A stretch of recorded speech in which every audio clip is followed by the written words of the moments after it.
All right, today's special guest, probably one of my closest friends who I, on paper, have the least in common with, but who I love just as much as any of my other friends. My friend, book editor, and partner in crime, the great Mishka Shubaly. We meet at last. Thanks for being here, brother. It's funny, man. I was like, you know, I want to do a good job. So like when we booked this, I was like, all right, I got to think about, and I was like, man, fucking Ken and I have talked for 10,000 hours. I don't need to prep anything. Like we're just, but it's a pleasure to be here. I love seeing you. I love your family.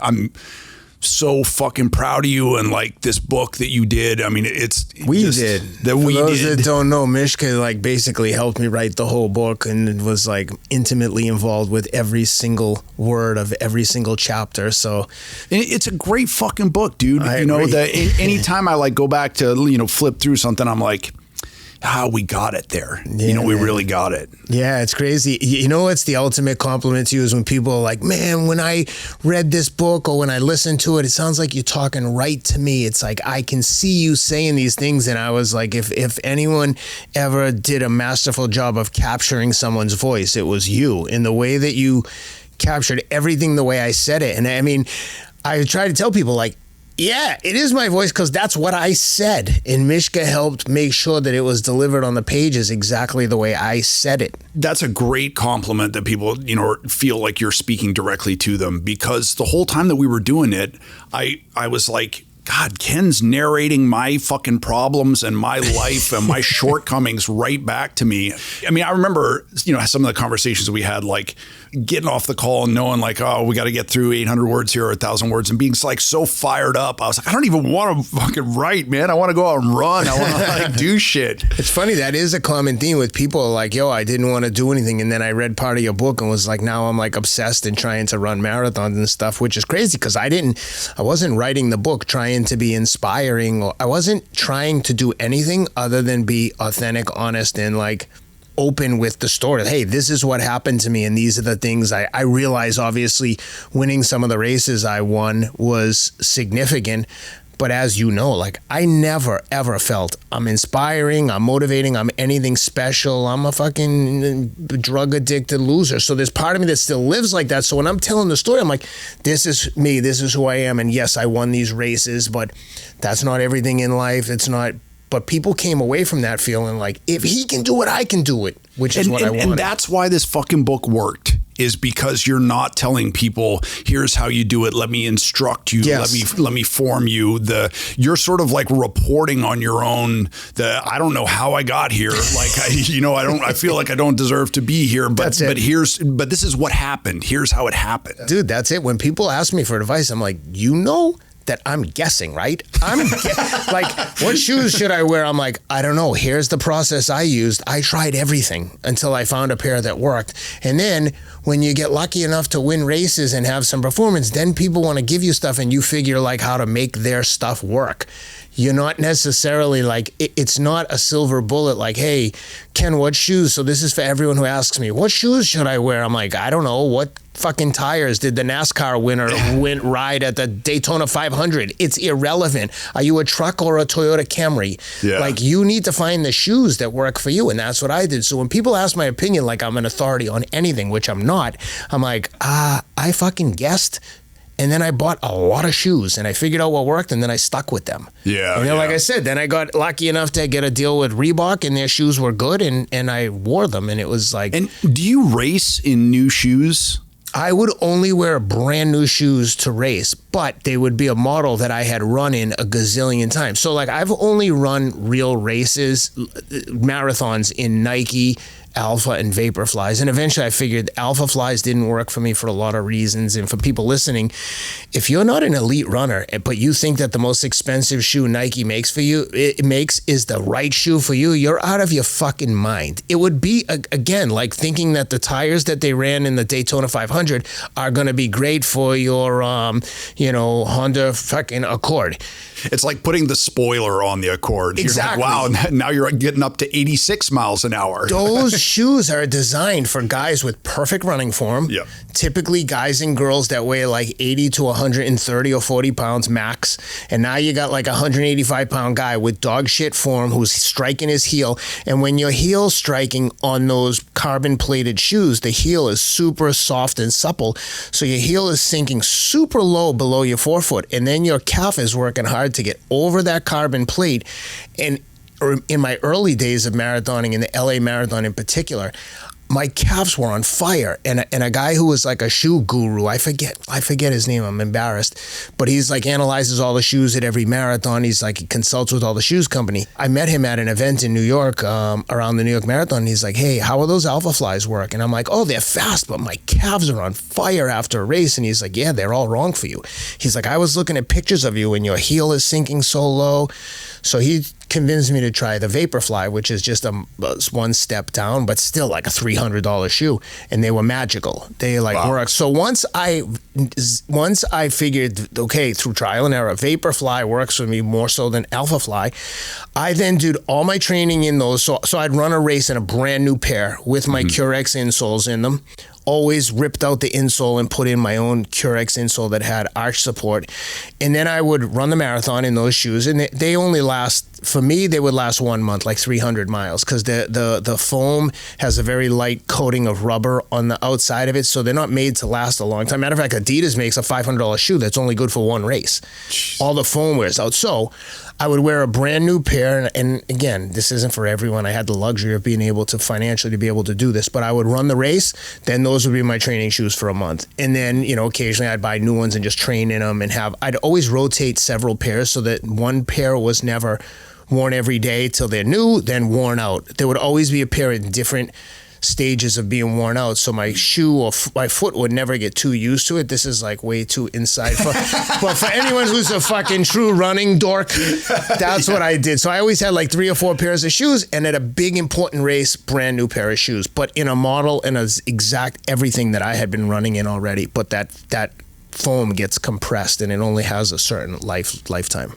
I do the same thing with shoes of like cycling several different pairs, but they're all 3 years old. No one has fucking more beat up shit than you. You are the most frugal.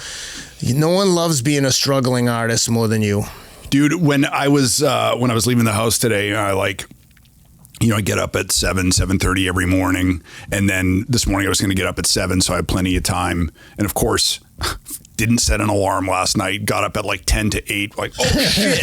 And then I got on the plane and I realized not just that it's muddy where we are. I realized that I don't just have like mud on my sneakers. I had it on the back of my hat. I had it on my fucking sunglasses. I was like, I'm just in my pig pen era. It's very on brand. Going to hang out with the most put together guy in fucking endurance sports. Well, like I said, no one enjoys suffering more than you. I don't know anyone that has less high-end shit and more houses than you. This guy's like a real estate tycoon and like wallowing in his like dumpy bedroom. Like when we would Zoom, I'd be like, when you had to put the blur on the background, I was like, dude, what the fuck is going on in the background of your room? It looks like you're in a Sanford and Son set. Fucking junk everywhere. I'm like, dude, you're a grown man. Well, let's talk about this because I feel like there's two different things to it. One is that like my mom is the second of 17 kids. What? Yes. Your mom has 16 siblings. Yes, 16 brothers and sisters. From the same 2 parents? Yes, one set of twins. What? And her father came from a family of 24 children. Holy shit. And both my parents are the first, farmer kids, both the first in their families to get their college degrees.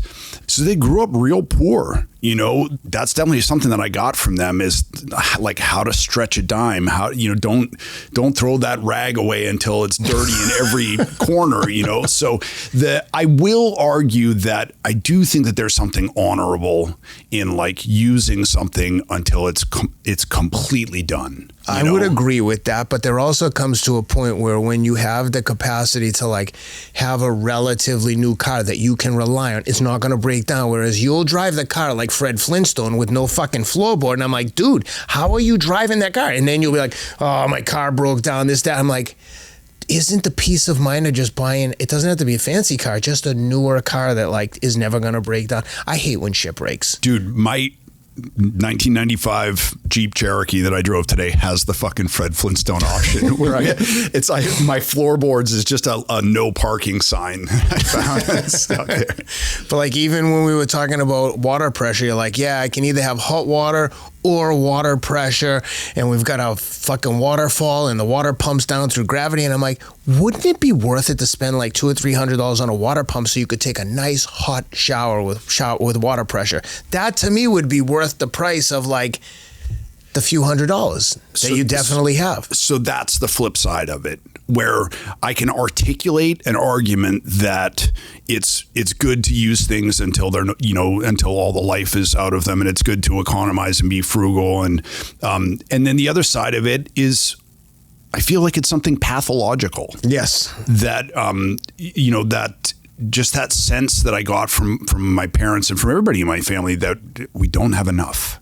Be careful. Like, that you got to get all the ketchup out of the ketchup, put some little water to shake, and that has also like when I was 15, I watched my parents fucking lose everything. The bank took our house, and we had this like yard sale that just stretched on for months, where our neighbors would come through and like pick through our belongings and be like, it says 50 cents. I'll give you a quarter. And just like, and so I just had that thing of like, oh God, if I hadn't gotten a pogo ball, then my parents wouldn't have lost the house, and so I carried a lot of that. And then I think too that, some of it is just that like fucking alcoholic addict mindset where like, you have a beautiful car. I love driving in your car. It's like between your driving and that car, I feel like I'm on cocaine the entire time.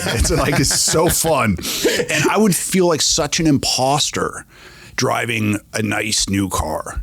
Even, the first time I got a car that had the tech where you push the button to unlock the doors and it goes beep, beep. Yeah. I was like, this is ostentatious wealth, that I'm showing off that I have. It's for like tech from like 2005, and that was too much for me.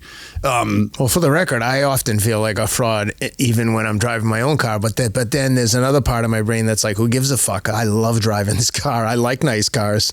I think that's important too, that like, man, we got to enjoy what we're doing. Exactly. Like, I will tell you that, damn it, you're right about getting water pressure. And I'm putting that on my like to-do list my wife will love that too. Look, I wear a lot of gear. Most of it I don't talk about. Roka, however, I will talk about. And here's why. I don't put anything on my face that can't keep up with me. On a run, out in the sun all day, if it slips, if it fogs, if I have to think about it, it's gone. Roka doesn't slip. They build performance eyewear, ultralight titanium frames, lenses that are sharp, polarized, dialed in. And the no-slip grip locks in hotter the more you sweat. That's not a lifestyle brand pretending to be performance. That's the real thing. And I've got several. This is my running pair. These I wear all the time.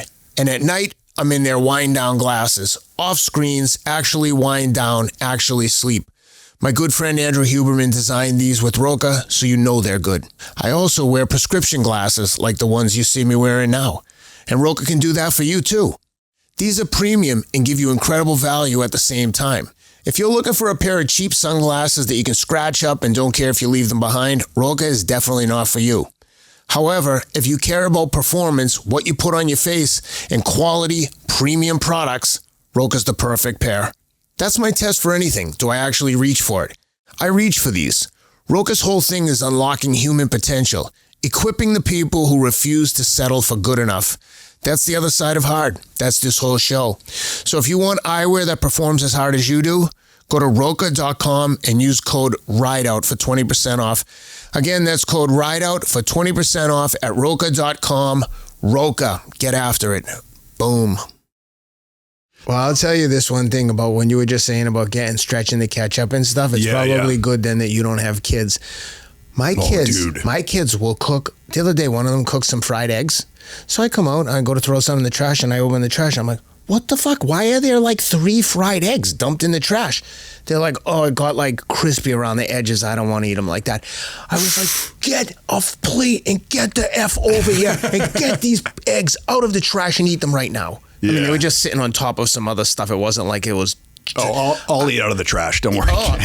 You know how many times I've looked in there and there's like half a grilled cheese sandwich? I'm like, what the hell? Who did this? And I just eat it. Yeah. But if you have a problem with like getting the last squeeze of ketchup, these kids will throw half a fucking ketchup bottle away and be like, Dad, we needed more. I'm like, this, what? And I'm not, I'm not cheap. I'm not frugal at all. I'm like, I don't want to like have to shake it too hard if it's close enough. These kids will throw half a fucking, they'll eat half a banana and throw it away. Yeah. It's just a kid thing. Their brain doesn't work like that. They don't have to pay for anything. They don't realize the wastefulness.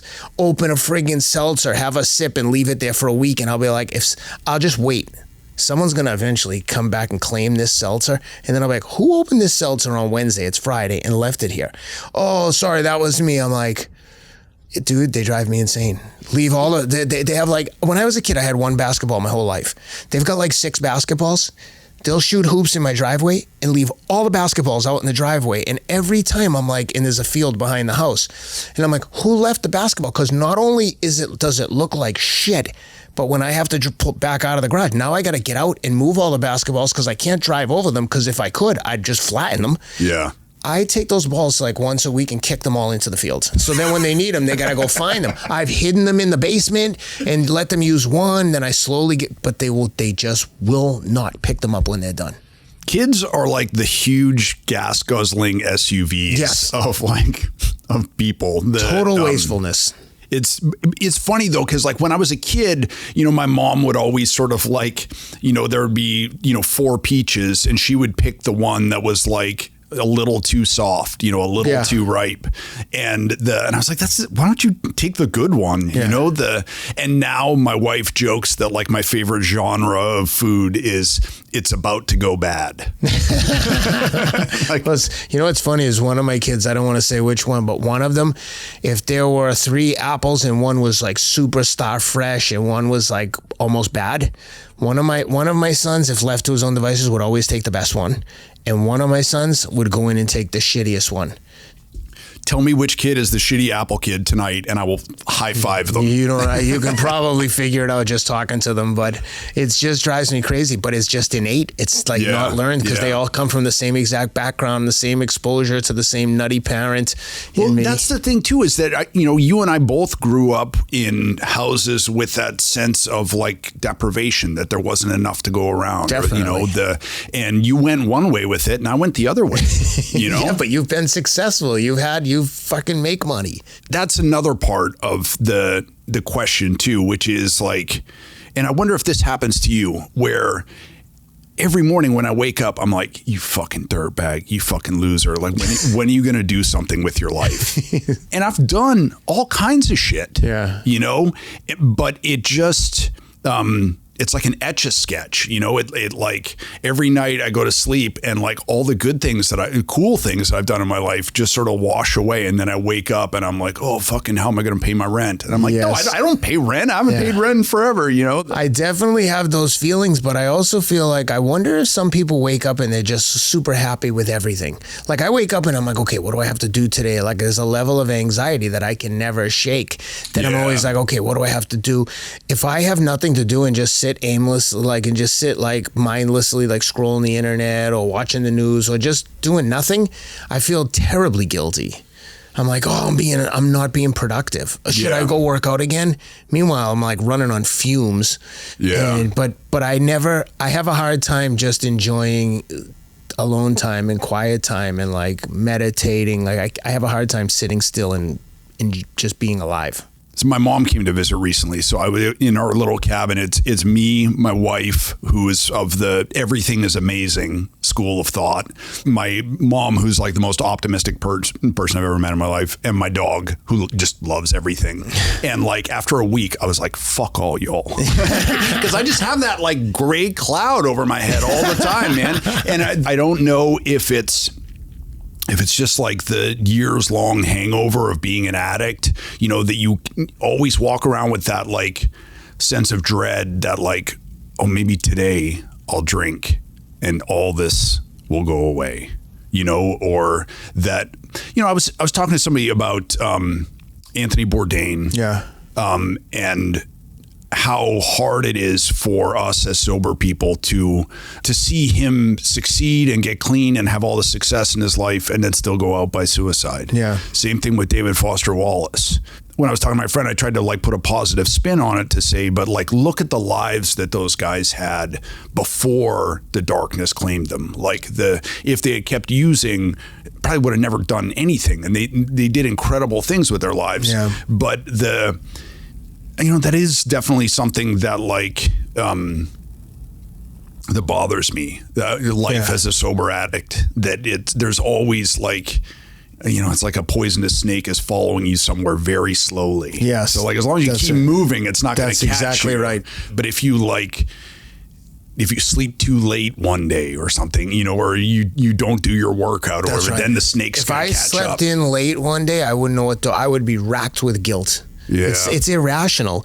But I get that Bourdain's situation. I get that. I can see where someone would get that because there's a part of, we were talking earlier, there's a part of addiction that I have figured out recently that's just a control thing. I do it with my kids, I do it with my wife, and what I've come to realize is I want to control how I feel.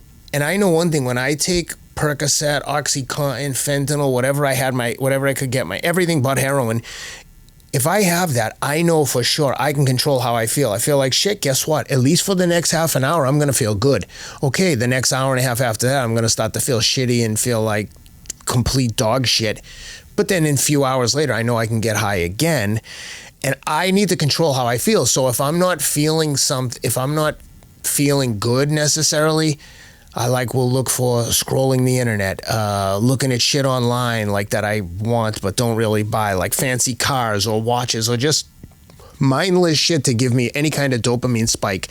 And I realized that the addiction was my way of controlling my feelings. So I could be euphoric whenever I wanted. Yeah. The problem is when you fucking abuse that system, now you're walking on the beach with your wife in Bora Bora or sitting in a house over the water in a Tahitian resort, and I'm I'd rather get high.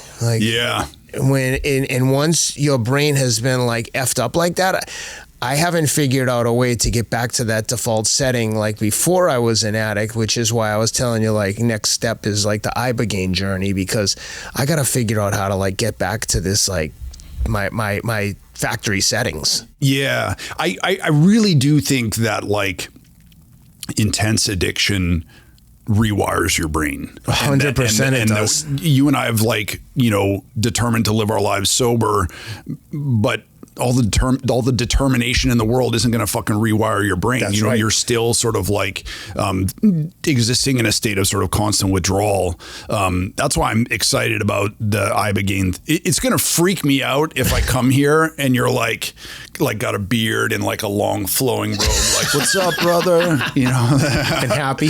That would freak me out. Not yelling at people in traffic. Yeah, but I'm excited for you. I hope it works. I hope you can feel a lasting transformation from that, and I might have to follow you on that journey. Let's go. I hope it works too. Well, listen, we're getting all ahead of ourselves. Let's talk about where did you grow up? I'm still doing it, but I was born in Canada, grew up in a small town called Deep River, lived there until I was 8, and then we moved to New Mexico.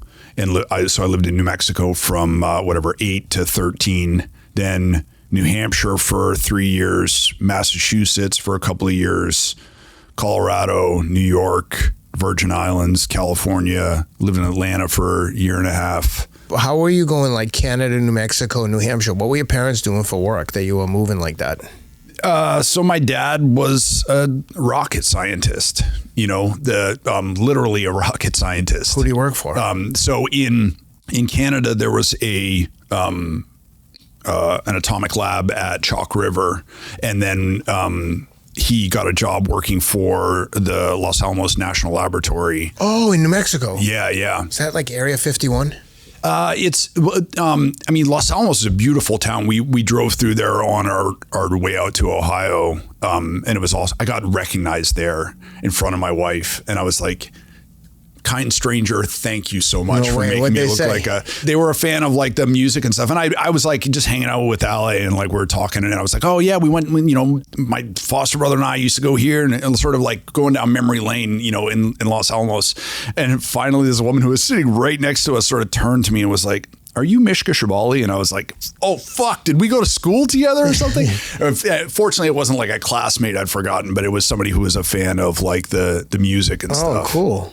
But it's definitely weird. Los Alamos is a weird culture because there's all the like super smart scientists, and then there are sort of privileged families and privileged kids, a lot of lonely wives, because the guys like live at the lab, and then like everybody else, the people who work at the gas station, the convenience store. So there was a huge divide, but also like I was a kid when I was there, so it was just normal. Yeah. But it was known that like you can't go into that canyon because there's still landmines in there. Oh wow. And you know you can't go here and you can't go there, and you know and your dad can't talk about what he does at work.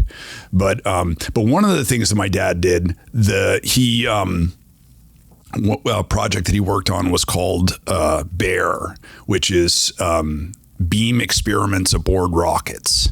And basically they sent targets up into outer space and blew them up with lasers. No way. For a kid, I was like, Dad, you're fucking awesome. Like, it's, you know what I mean? It was just the coolest thing. Did you get that engineering mindset? Like, did you do well in math and science and shit? Nope. Because you're like much more of a creative. Like you teach creative writing at Yale. By the way, as we're talking about how poor Mishka is, he went to Columbia. He's a professor at Yale. Like he's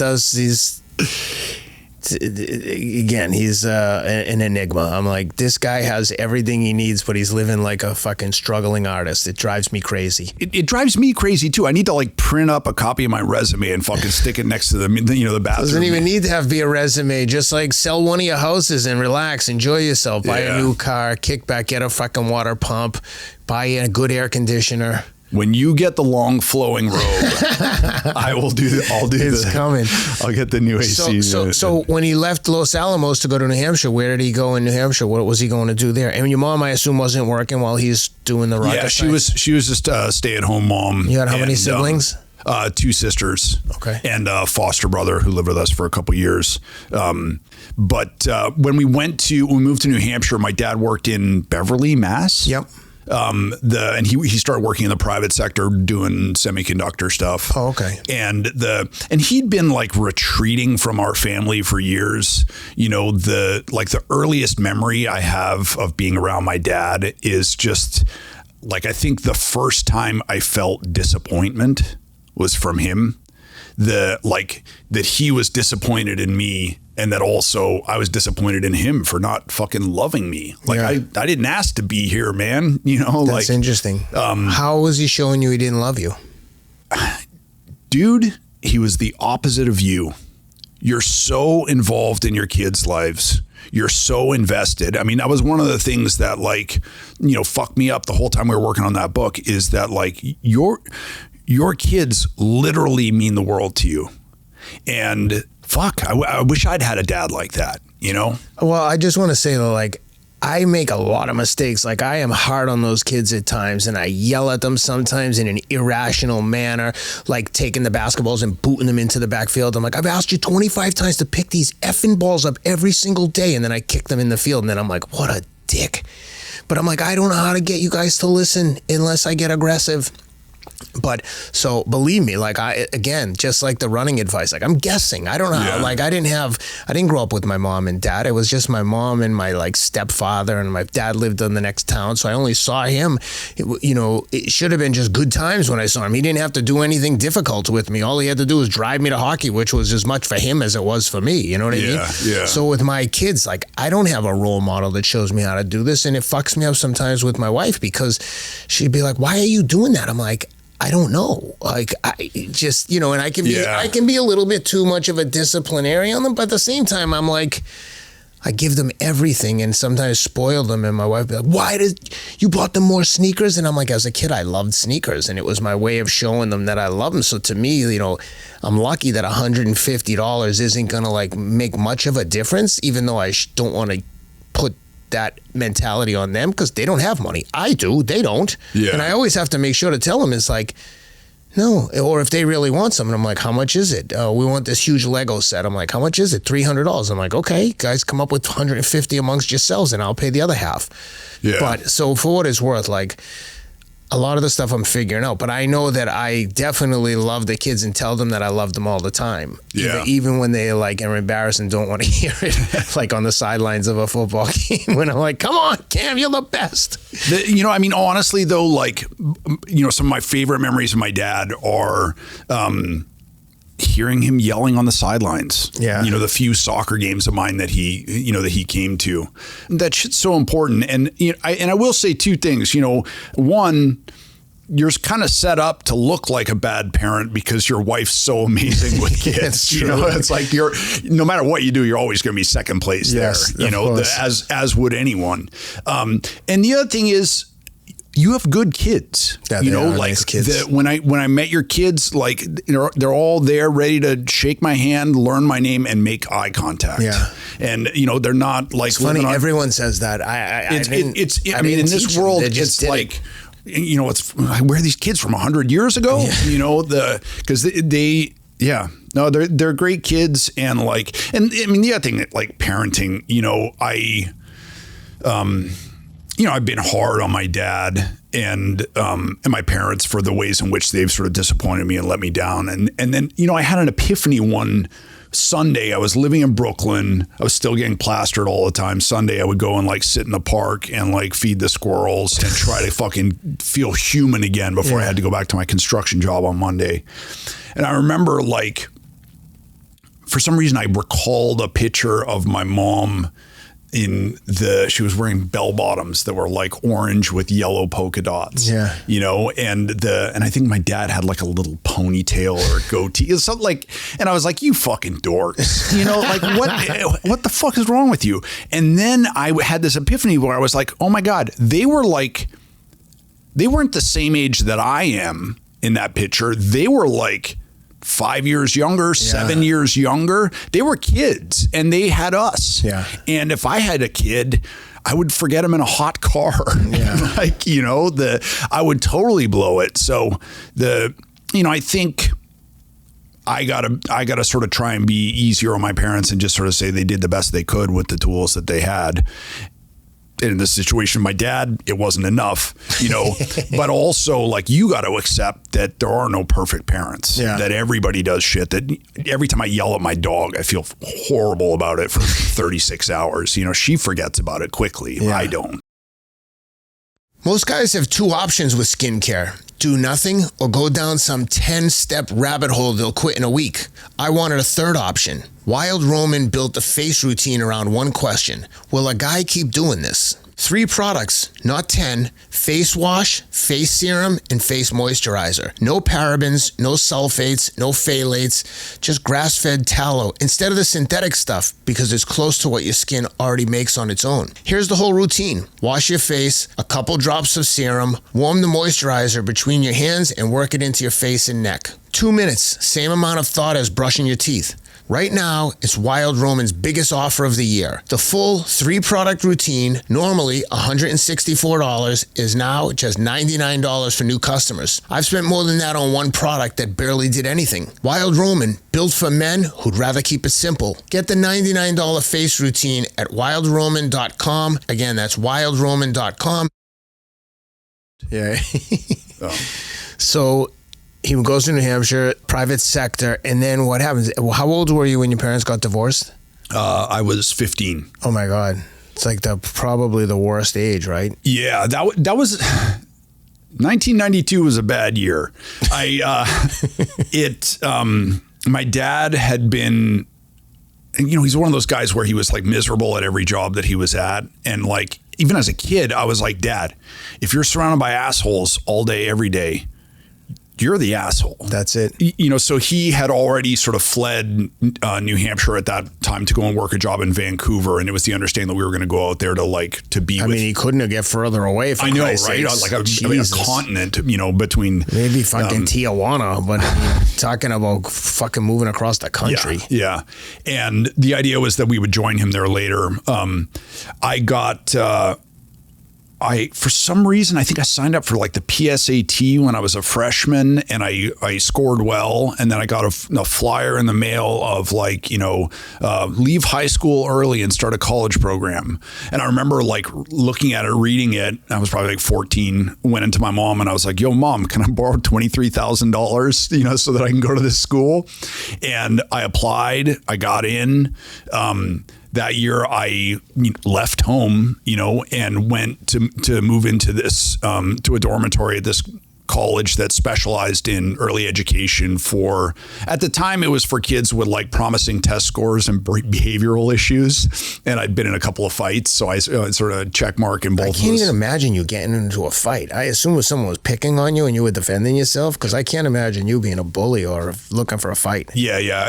A kid, we were like playing basketball and he like, you know, was sort of like bullying me. And then we were like setting up and he took the ball and just like threw it right in my face. Oh my God. And so I clocked him. Well, at least you fought back. Yeah. And I don't regret that. And the other fight that I got in, it was to like, I was defending a friend of mine. That it is what it is. So I left home. I went away to school in Massachusetts, December 14th, 1992. One of my schoolmates got an assault rifle and shot up the campus. What? He shot 6 people, killed a friend of ours and one of our teachers. Dude, I'd never heard of like that. Was like before school shootings were a thing. Yeah, that's what we do. You know, we were ahead of our time. So you know? I know. So wait a minute, what happened? You were on the camp. You were there. Yeah. I was on the basketball team with this kid, and like you knew him. Yeah. It was. I mean, it was probably like between 300 and 500 students there, so everybody knew everybody. You know. All right. So what happened on the how did the whole thing play out? I ran into his name was Wayne Lowe. I ran into him that night, and I was on the basketball team with him, and he was like a hard ass, so he was always trying to like. And because he was a hard ass, I went out of my way to say hi to him every time, because I was like, I'm not going to act like I'm scared of you. I'm just going to be, hey, Wayne, you know, and that was the first night that he responded to me. And because I was like, how you doing, Wayne? And he was like, good. And it's because he had a plan, you know? And, but yeah, we heard the gunshots and like. So thank God you weren't like one of his targets. And then maybe he was like, oh, Mishka said hi to him. Maybe I'll leave him off the list. Yeah.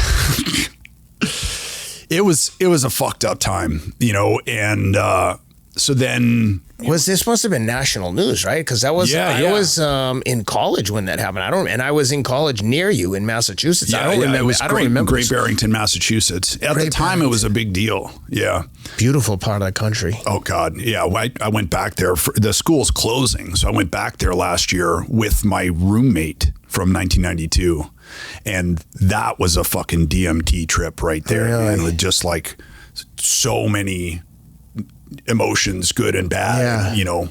I can't believe you went to college at 14. I was 15 when I started. Yeah. Don't worry. As a kid, I was really smart and also really dumb. Yeah. So, you know, like they balanced each other out. But after the shooting, we all just like stayed up all night. We were fucking crazy. And the next morning, my mom like drove from New Hampshire to come and pick me up.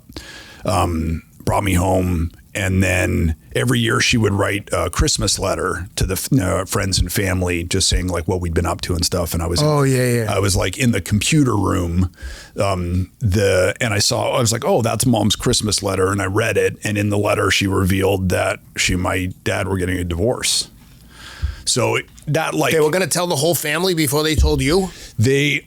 It was my dad's decision. So my mom said, you tell the kids. I'm not telling the kids. And he was out in Vancouver, and the idea was that like we would get together as a family that Christmas, and he was going to tell us that he was leaving. That's got to be a hard thing obviously for the family, but I always think about this for one spouse or another, when one spouse is like, I've had enough of this, and there's not like turmoil where it's like, this isn't working out, and it comes like, I always just think it must be how hard it would be if your partner, and I don't know, maybe they weren't getting along at all, but the partner comes in and is just like, you know what, I've had enough of this, see you later. How blindsided one partner could be. Blindsided is exactly, how it was for her. I mean, they'd always sort of like, bickered and disagreed and fought and stuff. But there was no like, we have an issue here, we need to go to couples therapy, that to try and work it out. He went across the country for this other job. While he was there, started sleeping with his secretary, saw what his life could be like, not just without my mom, but without all of us. Oh my God. And that's what he chose. Fucking damn. And that's why I became an alcoholic. That's a sucky story, dude. I'm sorry that happened to you. It sucks. So, okay, so that you find out they're getting divorced. What did you think? Were you angry at him? Man, it was one of those fuck things because 6 p.m. on December 14th, I was a kid. Yeah. I was 15 years old. Less than 24 hours later, I was a man. Yeah. With a man's problems. Yeah.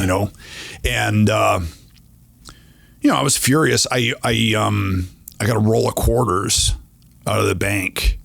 I think I walked like 3 miles to the bank so I could take out a roll of quarters because I was going to fucking break his jaw when I saw him.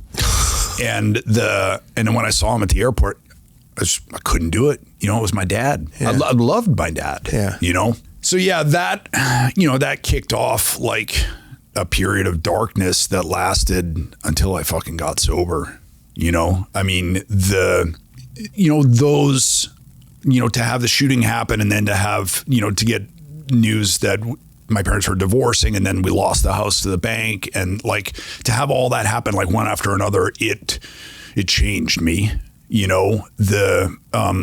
and there were lots of bad decisions that followed that of like fucking drinking cough syrup and like just being a drunk and being a nihilist and anxiety, panic attacks and all kinds of taking too much ephedrine. I mean, when I was a kid, we'd fucking get high off anything, Especially those private school kids, like were at the school you went to. They're always so fucking deviant. Yes. It was kind of like, not the Stanford prison experiment, but it was like something like that. I'm imagining. Of like, let's take a bunch of smart, fucked up kids, put them in a remote location with very little parental supervision, and see what happens. Yes, and that's how I envision it. And too. We all got super high and super drunk and fucked each other and like just like animals, like that.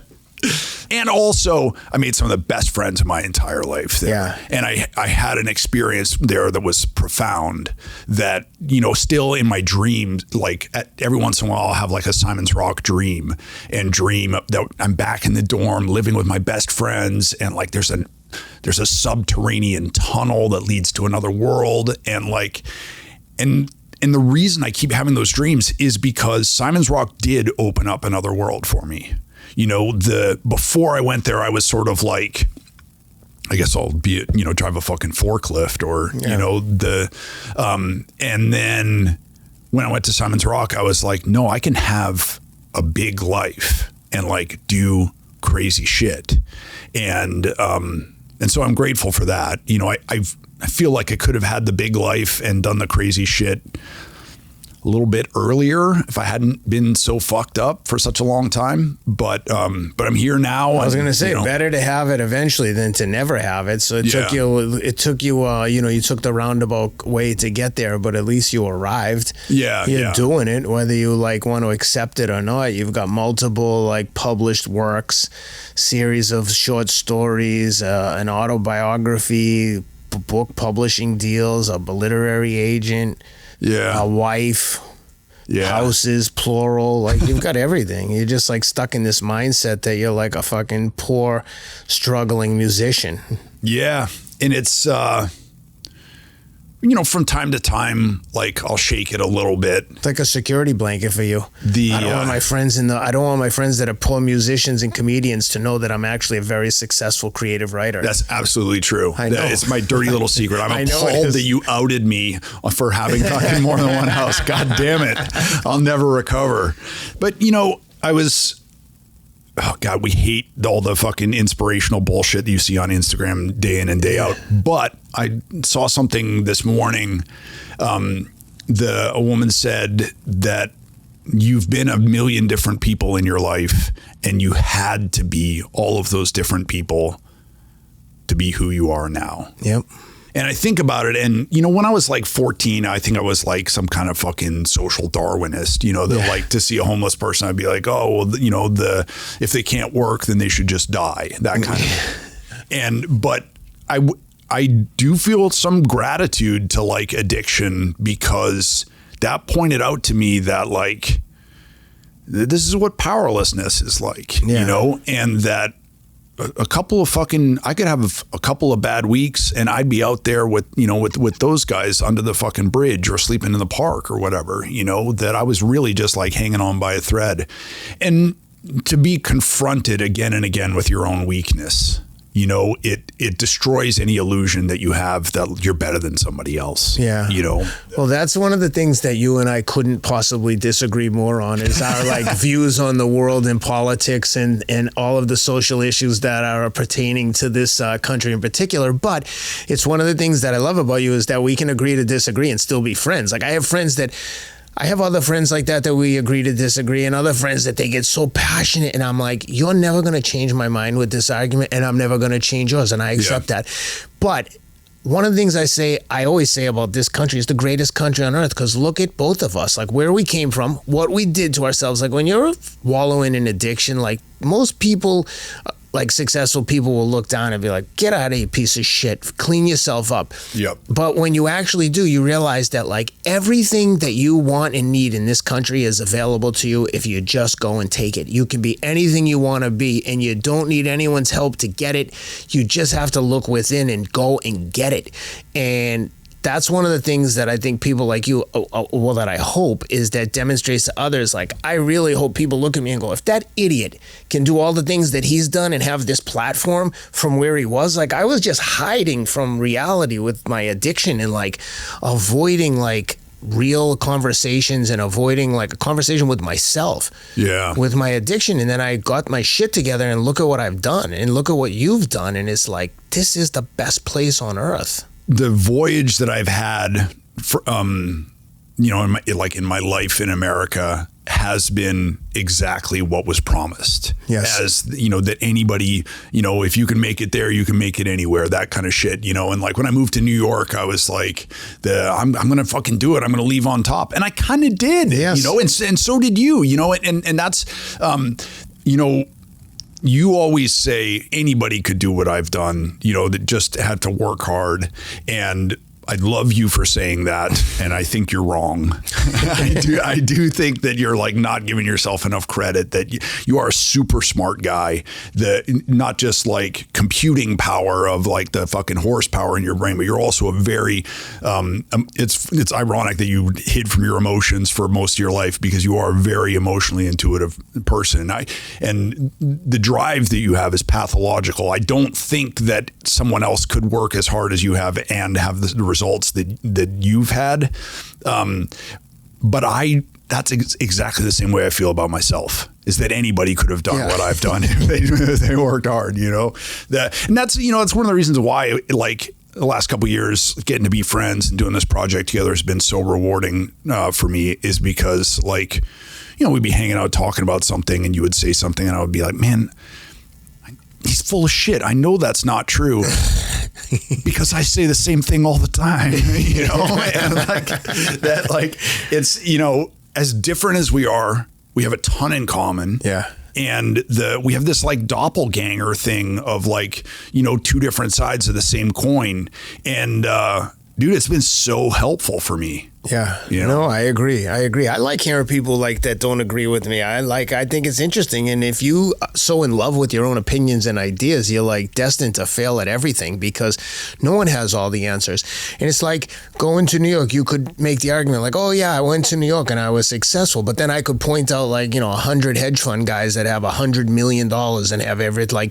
But I would ask, I always say to people, like, I have what a lot of those guys don't have, and that's enough. I'd love to have more money, but I have enough money that I can like get up and not stress about the mortgage or bills, or, you know what I mean? I can take my family on vacation. To me, that's when I feel at ease, when I'm like, okay, I have plenty of money. I could take them on a couple vacations a year. It's not going to like move. It's not going to like make me like financially like insecure to think like, oh geez, I spent, you know, 20 grand to go on vacation. Remember, I also have fucking 6 people.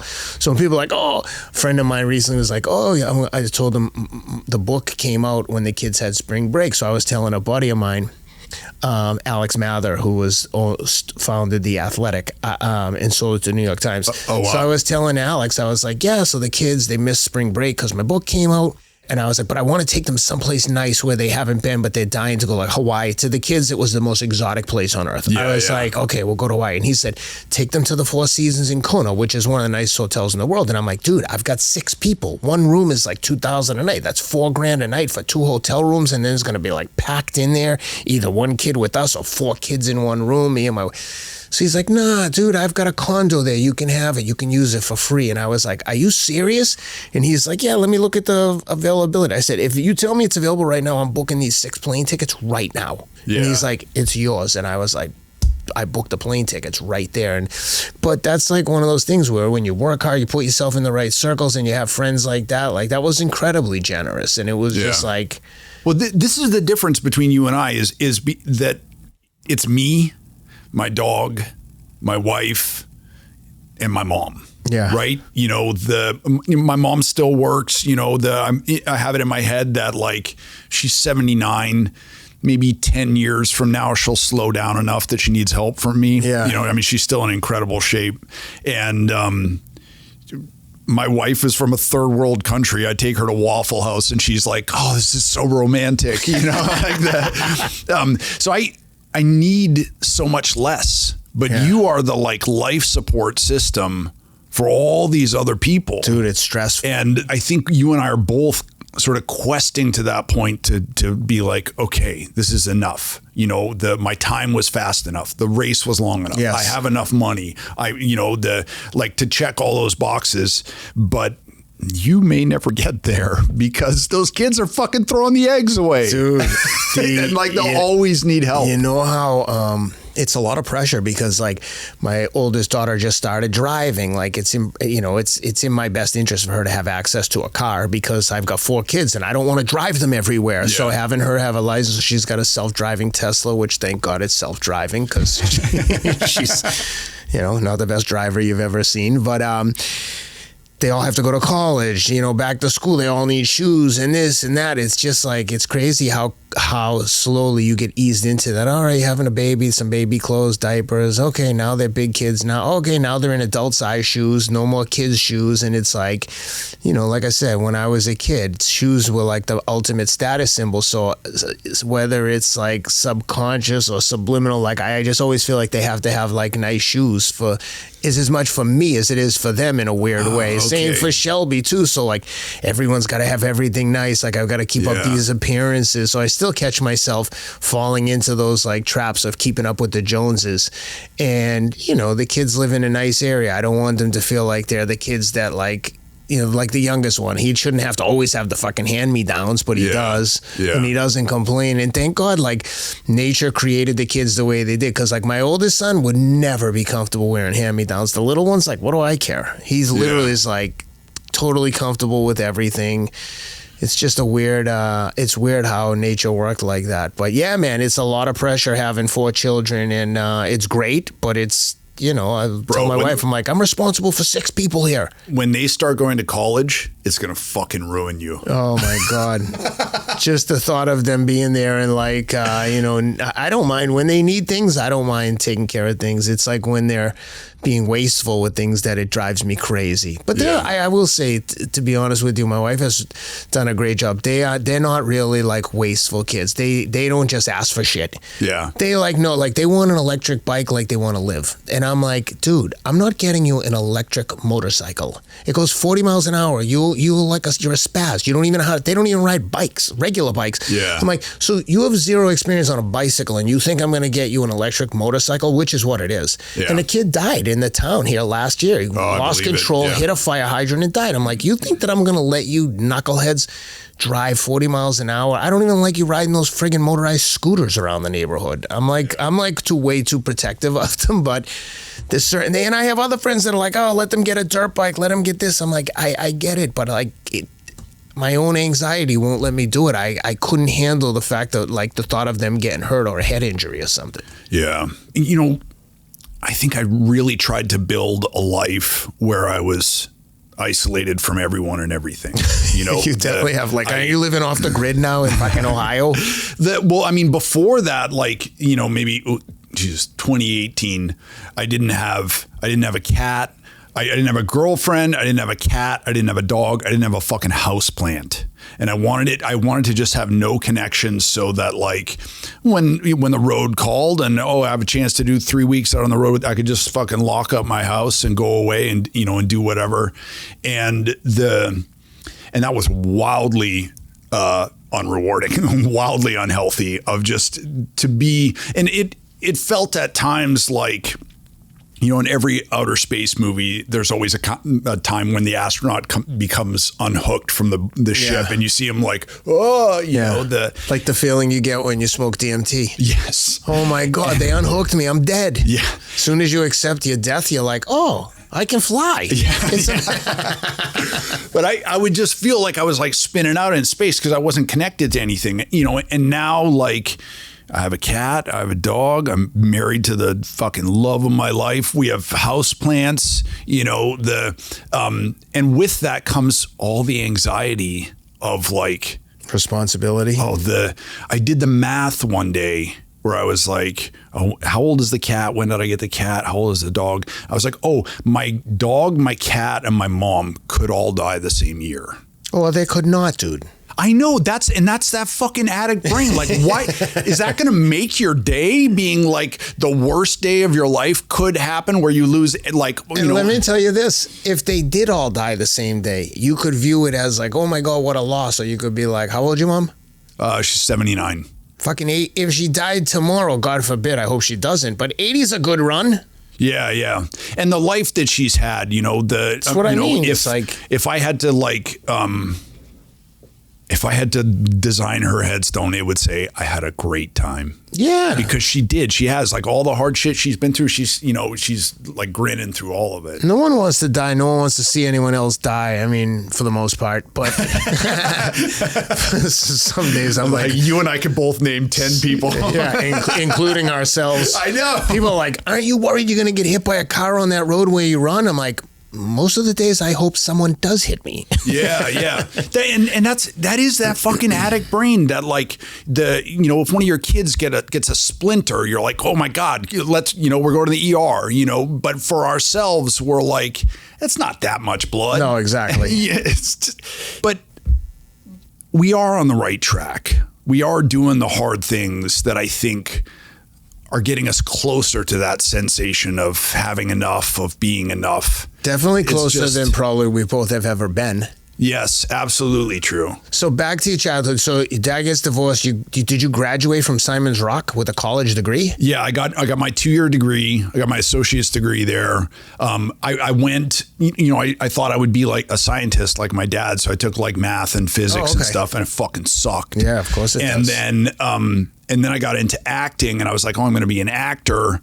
And then I started to get good at acting. And when you're good, then in a love scene, you fall in love with that person. Yeah. And then it goes away, you know? And for a kid still trying to figure out like those real feelings, to be able to generate them artificially was too confusing for me. And I was like, I'm just going to write stuff and be behind the scenes, you know, so not everybody's watching me sort of go through this stuff.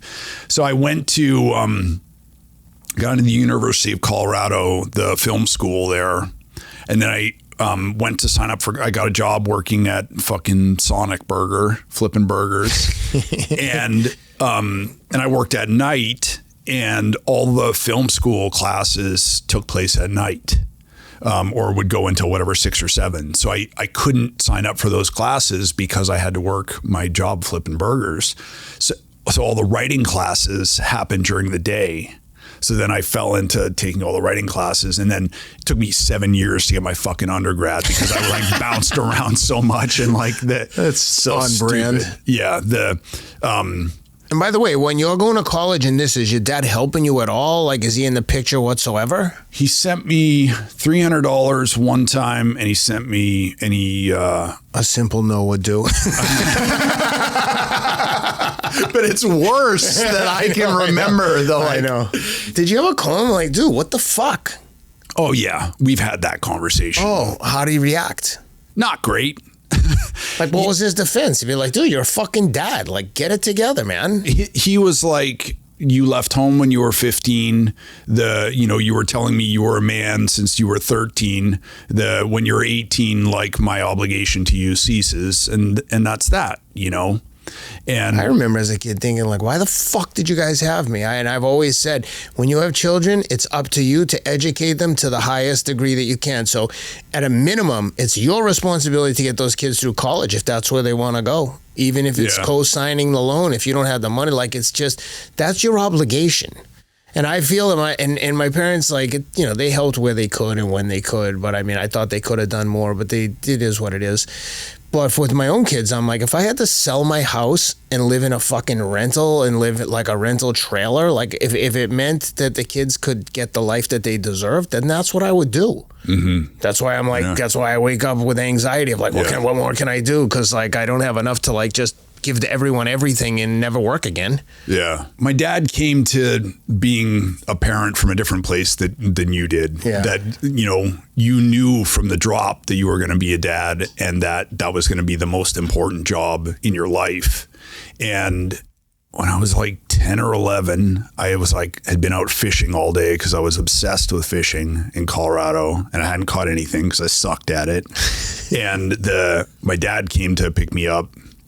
And I was like, 3 more casts, now I'm going to hook the big one. And at one point he was like, he just said, I never wanted to have kids. And I was just like, what the fuck? Why did you? Do I just throw the fishing rod into the lake now? What a crazy thing to say to a kid. And he tried to catch it after that to say, but of course, I'm glad I did. I love having you kids, but he waited too long. Yeah. And I was like, no, you spoke the truth there. And now you're trying to cover it up. And it was horrible. I mean, not like I can't think of anybody ever, saying anything worse to me than that. But also, he finally in that moment confirmed something that I'd known my entire life, which is that he would be happier if I wasn't around. Yeah. That sucks. It did suck and it does suck. That's definitely a big reason why I chose not to have children. Yeah. It's because I was like, well, what if I have a kid and then I don't like him the way that my dad didn't like me? Yeah, but you're not that kind of person. If you had a kid tomorrow, you would have the right mentality from what I know of you. Yeah, yeah. But I also think that like being an uncle is an important job. That there's a lot of kids, I've never been at a place in my life where I was like, oh, I wish there were more kids around. That would make this place better. Dude, I tell everyone, no one likes your kids except you. When you want to bring your kids to an event, just know no one likes them. Even you don't like them sometimes, so no one else is going to like them. But there have been so many times in my life when I was younger and like even now, that I wish there had been like an uncle around to like pull me aside and be like, you want to fucking knock it off? Or, or we need a guy. I have a concrete business. We need a guy for Monday. Be here at 8 a.m. Yeah. Like a mentor or a role model in some sort. Exactly. Like, nobody put me in check, once I left home because nobody could. I was like fucking 6.5 feet tall when I was 15, and I was just like running riot, the whole time. But I think that would have been helpful. So that's one of the things I try and do is like be a involved uncle, Yeah. So when you you graduated Simon's Rock, and then you went to Colorado, University of Colorado, and then from there you moved to New York City? Yeah. My drinking was like already out of control. I was like, I think I turned 21 when I was graduating from Colorado, and I was like throwing up blood, and I graduated summa cum laude. Oh my God. And then I went to New York, and I was like, well, I graduated summa cum laude. I'll get a job at like a newspaper or something like that. Holy fuck, dude. I moved there with like $300, and I was like sharing a room with my stepbrother, and I just could not get a fucking job anywhere. And I was like, I know my drinking's out of control. I'm going to apply apply to the best writing program in the world, which is at Columbia University. I'm going to apply there, and if I don't get in, I'm going to go to rehab. And I got in, and I should have gone to rehab. Oh man, how was the program at Columbia? I mean, it was phenomenal. You know, looking back, thinking about just how many books I was like crushing a week, you know, and it was before smartphones. So everybody, like, you know, riding the subway to band practice or whatever, everybody had their nose in a book, you know? So I was reading like 2 or 3 books a week. And the instructors were sort of just the best, the greatest, the smartest. I was disappointed in my classmates because I thought... I was just going to say, how were the students? Were they nerds? Well, I mean, a lot of them came from privileged backgrounds because they were going to be creative writers. Yeah, because I mean, being an artist is a great occupation for a rich kid, you know? And I wish I'd known that when I made up my mind that that's how I was going to, you know, do it. But so there were a lot of kids, you know, from privileged backgrounds. And also I thought that, you know, my favorite writers at the time were like, you know, Charles Bukowski and, Hunter S. Thompson, and because they had these crazy lives, and then they wrote William Burroughs, you know, and a lot of my classmates, I found that they just wanted to like have the house in the suburbs and write and grow tomatoes, and that was just terrifyingly boring. They weren't like authentic, like bad boy journalists. They were just like slipping through the cracks. Like, I just want to be safe. Yeah. And write a profile for Vanity Fair. And looking back on it, some of those people did end up being very serious students, and I ended up being kind of a blowhard, you know. Did any of the students that you went to school with become like big time literary figures? Yeah. Scott Snyder writes Batman. Really? Yeah. Holy shit. Yeah. I mean, dude, I almost got a gig. I ran into him 15 years ago, and he was like, yeah, you should come and write for us. And I was like, and I like texted him, called him, you know, like every desperate thing. And he never responded because he could smell the desperation. Oh, yeah, you gotta be fucking play it cool. Yeah. Ben Kunkel wrote a bestseller called Indecision that was incredible, and then he has a magazine called M+1. You know, I've seen a lot of my classmates like in the New Yorker, the New York Times, stuff like that. You know, when you were saying that he wrote Batman, I one time was working out at Laird Hamilton and Gabby Reese's house, and I was sitting in the sauna. I don't know did I ever tell you this story? No, I was sitting in the sauna, and there was an older guy in there, and there's a group of people, and every time you go to Laird and Gabby's house, it's like a who's who. I mean, Christian McCaffrey, Robert Downey Jr., Rick Rubin. I mean, fucking who's who. Neil Strauss. Wow. Who's a great writer. Yeah. This is like every day, some of these people are there. It's just awesome. And they're just awesome. They're like, yeah, Ken, open invite. And if you ever want to bring anyone, just know you're responsible for anyone you bring here. So I'm serious. So as a result, I never brought anyone. Yep. Because they were Why would you? They were fucking awesome people, but they would be like, yeah, no can do. Bad energy. Yep. But anyway, sitting in the sauna with with a bunch of people. Oh, dude. I said we leave.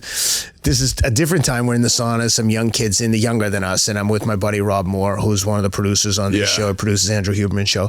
And we're leaving, and I go, dude, that girl Brie was fucking beautiful, huh? The girl in the sauna. I mean, she was there with her boyfriend who worked with Laird and Gabby, but I was just like, just making all this. I was like, wow, she's pretty. He goes, dude, that's fucking Brie Larson. I think she won an Oscar or something. I'm like, what? I'm like, oh my God, I know the name. I couldn't tell you what she was in. So that's one story. The different story is I'm sitting there and this older guy is like asking me where I grew up. Somehow it came up that I worked in a prison. Maybe Laird said, oh, Ken worked in a prison. And the guy was in, he's like, oh, I'm a writer. And I was like, oh, like, novels? Well, what kind of writing? He's like, oh, I'm a movie writer, like a screenplay writer. And I'm like, oh, cool. You write anything I know or anything I might know of? He's like, I don't know. Have you ever heard of Braveheart? Dude, I was like, what? I was like, I love it. But that's why I think that those guys get a kick out of it, because like, number one, I didn't know who it was, but number two, I was just as shocked as I just expressed. I was like, what? Holy shit, what a movie. You know what I mean? Like, I don't try to feign my enthusiasm or excitement. Like, it's like seeing someone who you find attractive and being like, oh my God, you're so pretty. And someone will be like, dude, it's so inappropriate. I'm like, it's inappropriate to compliment someone for looking good. If someone told me I was handsome, I'd be so happy. And one of the things that I should mention when I talk about Columbia is that there were many people there who went out of their way to encourage me, you know, to, you know, teachers who pulled me aside. I mean, I first signed up there like to try and take one class, and they were like, oh, it's this much money. And I was like, oh, well, nice to meet you guys. And they called me back. But you got into the program. This was before I'd gotten into the program. Okay. And I was like, well, nice to meet you guys, and turned around to walk out, and they were like, wait, we'll give you a scholarship.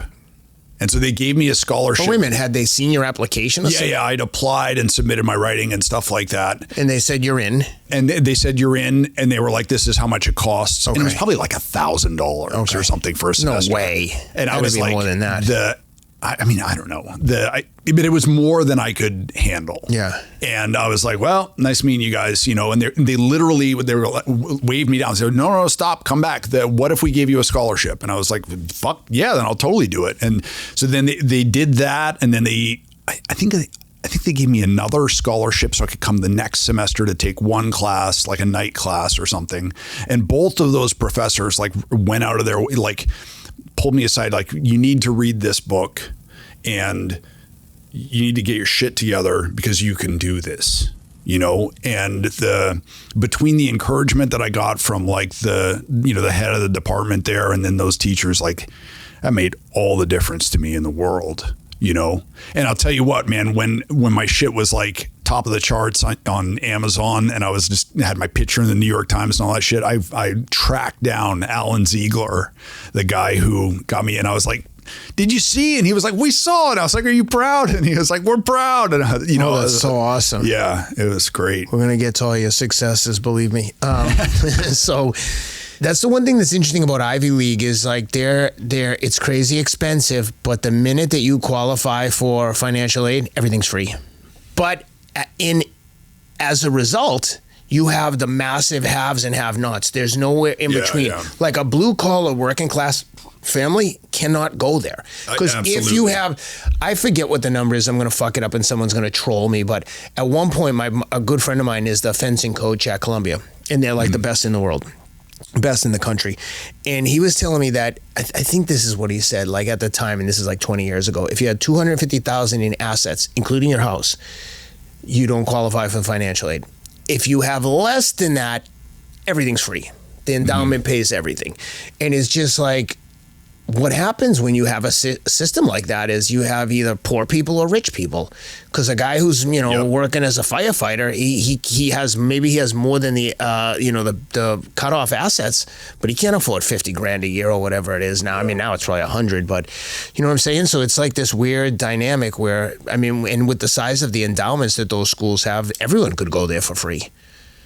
Yeah, if you can get in. I think college should be free across the board and that it should just be performance based. I don't disagree with that. I think there should be a free option, just like healthcare in the UK. There's free National Health Service, but if you want private insurance, you can have that too. You can pay to go to a top end doctor on like whatever it is, Hardley Street or whatever the friggin' street is where all the top doctors are.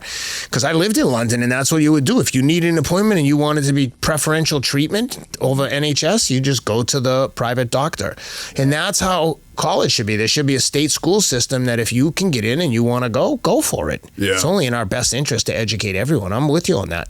I am a little sour grapes about like how much money I still owe my fucking student loans. I don't blame you. That's fucking infuriating. That's another thing is like at 18 years old, they're not going to get a fucking mortgage. You're not going to get approved for much of a credit card. $200,000 in student debt to go to like bumblefuck university and study sociology. You got it. Here's the fucking $200,000 you'll pay back for the rest of your life. Yeah. It's a fucking scam. Yeah, absolutely. But I have to balance my sort of like powerless frustration with my student loans with the fact that like I did get a great education, and Simon's Rock really like opened up the world for me. And then, I had incredible teachers at the University of Colorado, an incredible experience at Columbia. Would I be here now without all that? I don't know. Yeah. That made a huge difference for me as a writer, but also like I burned out. Yeah. I was a precocious kid and I was always like the youngest one, and then when I got out of, I graduated Columbia in 2001, and then a close friend of mine in the program overdosed that spring and died. Then I got shipwrecked, then 9/11. And it was one of those things again of like I was like, I'm done. I've like completed this thing. Like I'm ready for the job offers, and like nothing came in. And then all this horrible shit happened. And then I didn't write for 7 years. Oh, really? Yeah. Oh, I didn't know that. What were you doing during those years? Drinking and drugging? Working on my my alcohol addiction and bartending and playing music. Oh, that's right. And that was the thing that I really wanted to do. And I did it, when I was a little kid, I was like, oh, I'm just going to like, get a pickup truck and sleep in the back and go, travel town to town and like playing music. And I fulfilled that dream and hope to never live that life again. It's one thing when you're 25, when you're 49, the couches and floors are not quite as comfortable. If I see one more fucking busted amp or piece of a guitar in the background of your Zoom thing, I was gonna fucking snap. I'm like, how much fucking junk are you gonna collect, dude? Yeah. Get ready to take all the amps, all the guitars, and trade them in and get one or two really high-end guitars and amps. I do have to say that our cabin in the woods in Ohio, every day I love it there. And one of the things that I love is that I'm like, Ken would be so fucking miserable here. And we got to find a way to have you come out and visit for a minute, because you'll be like walk around the house for 20 minutes and then be like, I'm out of here. I saw the video you posted the other day. It looks like nice. It looks like a cabin. Yeah. I actually spent some money on the deck, and you know what? It was fucking worth it. Well, they don't give decks away, so that was the only way it was getting done. I know. To be fair. But one of the ways that I made that purchase happen is I went in my fucking hoard of way too much shit, and I was like, you gotta sell $20,000 worth a year. Yeah. And I did. And I can do that again, you know, but maybe this is another podcast, but I have had those moments of inflection looking at like the heap of old guitars and amps and stuff, and to say that this is not a collection. This is a hoard. This is mental illness. Yeah. This is not cool. Listen, I like stuff too, but one thing that I find super liberating is getting rid of stuff. Even if it's like good stuff, I'm like, put it on Facebook Marketplace. If no one gets it in the next 2 days, it's going in the trash. Yeah. But my wife, she's resourceful. She'll put shit up there and people will come and pay for it and buy it, like a couch, and they come and get it. And I'm like, wait a minute, they're gonna come and get it. I'm not carrying this couch out. They're like, nope, they'll come with 2 guys are gonna carry it out. I'm like, jackpot, let's go. Then the people get there and inevitably I'm like, it's a guy and a wife, and I'm like, oh, for fuck's sake, I got it. And then I'm like, on your back. And then I'm helping the guy and I'm like, Shelby, I told you I didn't want to fucking move furniture today. Like I'm too busy. Yeah. But my wife always has the best intentions for me. But I literally have no man skills, no handy skills whatsoever. We hire people to do everything.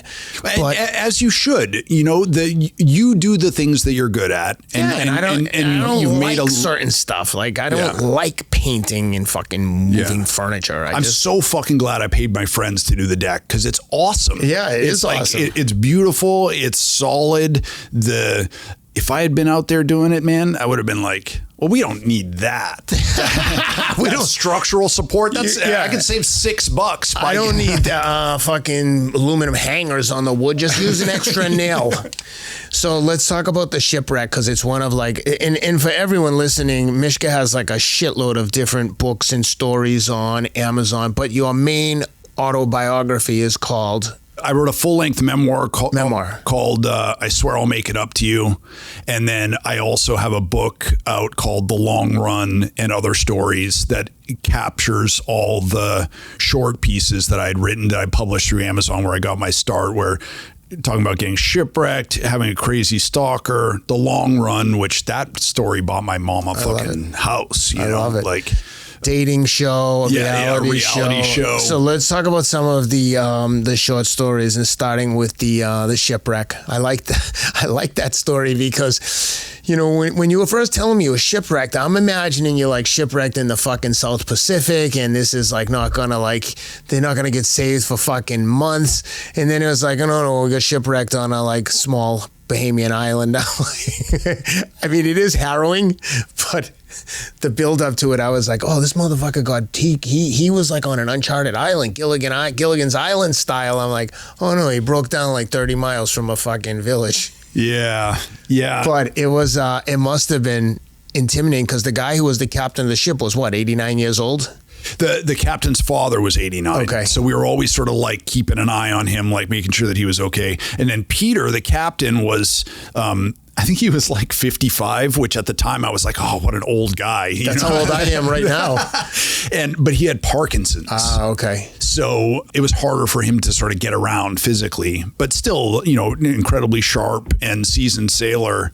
And where were you guys taking the boat to and from? I was he was taking the boat from the Virgin Islands up to dry dock, and this was to be his last big sail with his dad. In the dry dock was in Florida. Okay. So I met up with them in the Dominican Republic. And so how many days was it supposed to be? Well, it was supposed to be 6 weeks, the whole summer or something. It was going to be this incredible adventure. And I had turned down this internship at Harper's Magazine just so I could do this trip. I was supposed to publish something in McSweeney's. That fell through. And it was all around this trip. And the whole fucking adventure ended up being 5 days. And then I was back in New York, sunburnt. I lost half my shit, totally fucking shell shocked from confronting my own mortality. I didn't realize it was a 6-week adventure cut short. So go ahead, give us the short version.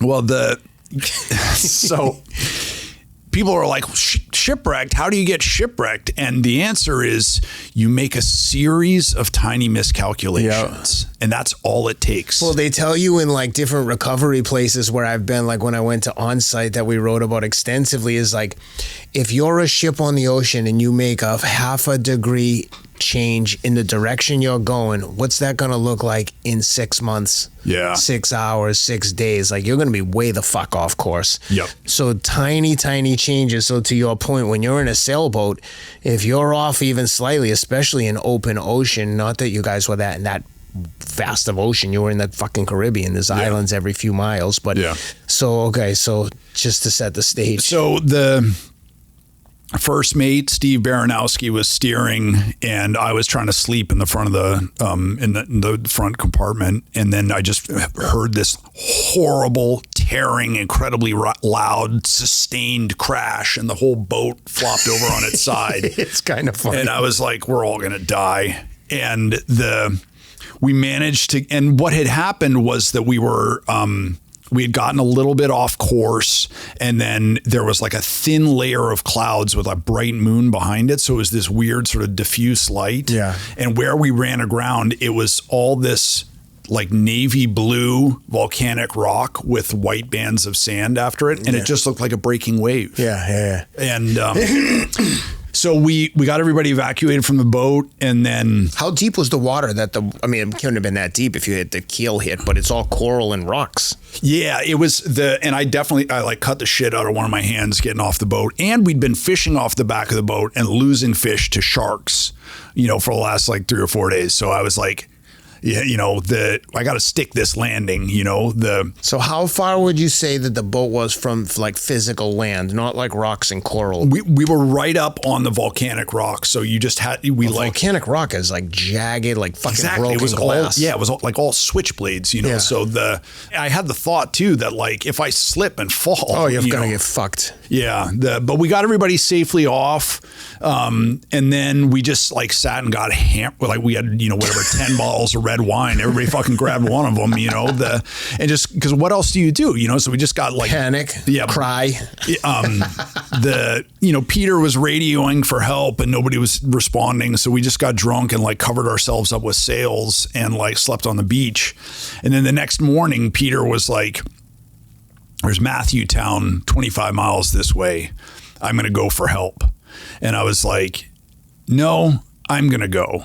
And he was like, "Mishka, it's my responsibility. I'm the captain of the boat." And I was like, your responsibility is here with the ship." And he was like, it's on me. I can't let you do this. And I looked at him and I said, "Peter, I'm younger, I'm faster, and I'm expendable. Like, you have a wife, you have a family, you have a life. I'm a fucking 24-year-old dirtbag. Like I've done nothing with my life, and I will do nothing. Let me do this. Let me go out, and if I'm not back by this time tomorrow, then you can go." And so we'd like gotten a little bit of fresh water off the boat. So we each had a gallon of water. So I took my gallon and put it in a backpack. I think I had like, not flip-flops, but like socks and sandals. Yeah. It's just a horror show, and then I wanted to protect myself from the sun. So I had a white button down. I was wearing that with like cutoffs. And then early on, I found a construction helmet that I like ripped the webbing out of and just wore it on my head. And you didn't have a hat? No, I didn't. And the construction helmet probably saved my life because like my brain didn't get cooked then, and then I just walked. And you have to, in a situation like that, you got to stay on the shoreline. Otherwise if you lose your bearings. Exactly. And I just walked and walked and walked. And it's funny, as being a drunk, I was like, I wish I could just die. And then the world serves up to you, here is your opportunity to just die.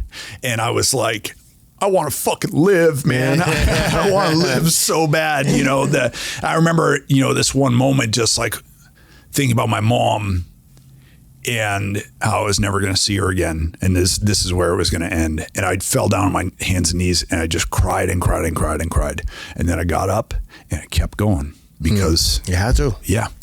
And then it's funny when you're in those life and death situations when you feel like, holy shit, I could die here. It puts everything in focus. Yeah. That's what DMT does for you without having to be on a fucking island. You're like, oh my God, I'm going to die. Why did I do this? Oh, I'm not dead? Yeah. Jackpot. Thank you, God. I get a chance to do this all again. Yeah. I went skiing one time in I think it was in Austria with a guy when I lived in London, just a coworker, and there were a bunch of people going, and we together got like an Airbnb because it was like, some of those villages, there's not a lot of accommodations. Mm-hmm. So it's just a random dude who I was friends with from the office. So we're skiing, and dude, there was a whiteout in the middle. Like we go up the lift and I'm like, wow, there's no one on this lift and it's snowing pretty heavy. And I'm like, wow, this is great. No one's here. Dude, we got to the top and it started snowing. And I swear to you, if you stuck your hand in front of your face, you couldn't see it. And we're in a fucking whiteout conditions. It was it was one of the scariest things that's ever happened to me because I'm like, where do you go? Obviously you go down, but like, if you're not going with a little momentum on a ski run, if you hit a little like divot or something and you come to a standstill, like which way do you go? There's almost like knee/ankle deep snow powder. like blinded, completely blind. And eventually I saw a flag on the side and we just followed the flag. And the other guy is like panicking. He's like, Dickie, where are you? I'm like, dude, I'm right here. I'm like trying to keep my composure. But anyway, it was fucking terrifying. And you're pointing to something universal in like the human condition, which is that like you don't need to be out there for 6 months to get lost and panic. Exactly. That like we're so tied to our modern world and so connected, and you just have to have your cell phone go dead and your fucking car die in West Texas or New Mexico, and you're like, I'm an astronaut spinning through space, you know. And when I was walking, I didn't have a cell phone, I didn't have a GPS, I didn't have a map, I didn't have a wristwatch, so I had no bearings whatsoever. All I knew was that the ocean was on my right and land was on my left, you know. And I'd read all those like macho survival books about how like in a desperate situation you can survive by drinking your own pee. So I'd been holding it all fucking day. And then I got to this point of like, I'd been having like auditory hallucinations. I started seeing stuff that wasn't there, and I got down to like, you know, half an inch of water, and I like couldn't hold my piss anymore. And I was like, this is the moment of truth, dude. Like you can pee in the sand and lose all this moisture, or drink your pee. And can you even do that? Is that a scientific thing? Yeah. In a survival situation, you can survive by drinking your own urine. Really? Yes. Good Lord. I do not recommend it. Oy. But I was like, especially if you're all dehydrated and completely, dude. Gross. So I walked out into the water a little bit, and I took off the construction helmet that I've been wearing. Yeah. And I filled it with like, God, it looked like fucking Red Bull. It was just like hot, brown, dehydrated, salty urine.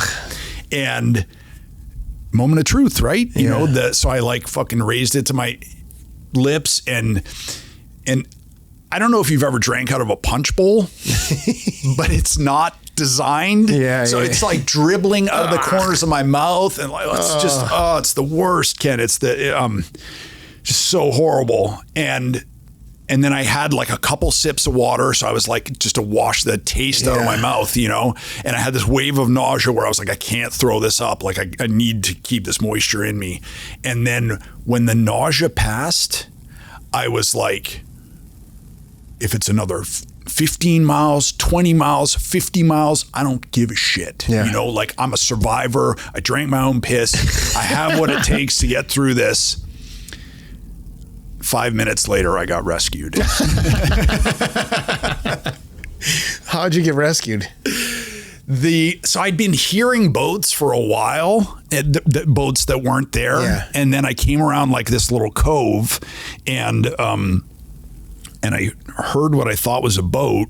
And then I looked up, and there's this, 6.5 foot tall, big burly black dude in a little white boat coming around the corner. And I hadn't said a word to anyone all day. And I just screamed at the top of my lungs, help, help, help.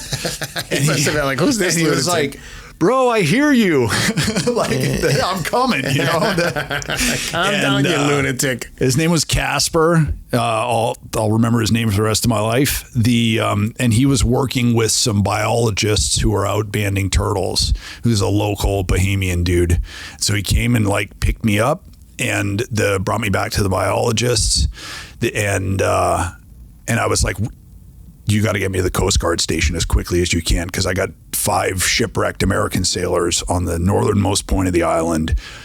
2 of them require medication, and one of them is 89 years old. Yeah. And so they were like, yeah. So we like beeline it to the Coast Guard station, and I gave them the spiel, and they took me seriously, and immediately like. There were like the guys with the chiseled jaw with the sprinting towards a helicopter. It's like, whoop, whoop, whoop. This is U.S. Coast Guard? Yeah. In the Bahamas? Yeah. They have Coast Guard in other countries? Yeah. They were based out of Clearwater, Florida, but they had a base in like a joint venture with the good assignment.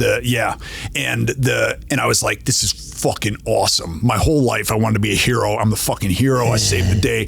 The chopper's about to take off, and just then the Coast Guard gets a call from the Bahamian Defense Patrol, and they're like, we just picked up 5 shipwrecked sailors. They sent one of their crew off. Like, you guys got to get a chopper out to pick up this guy. And the dispatcher like looked at me and he was like, I think we got him. So after all that, I didn't fucking save anybody. I mean, I saved myself. Oh my God, dude. What a crazy story. But I stunk when I came in. Oh, I can. So they got me a shower.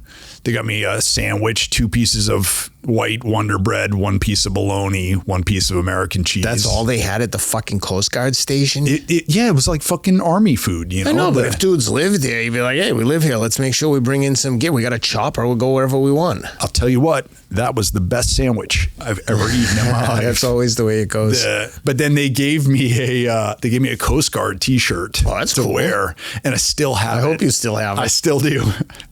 A guy I worked with, he has kids who are in their early 20s.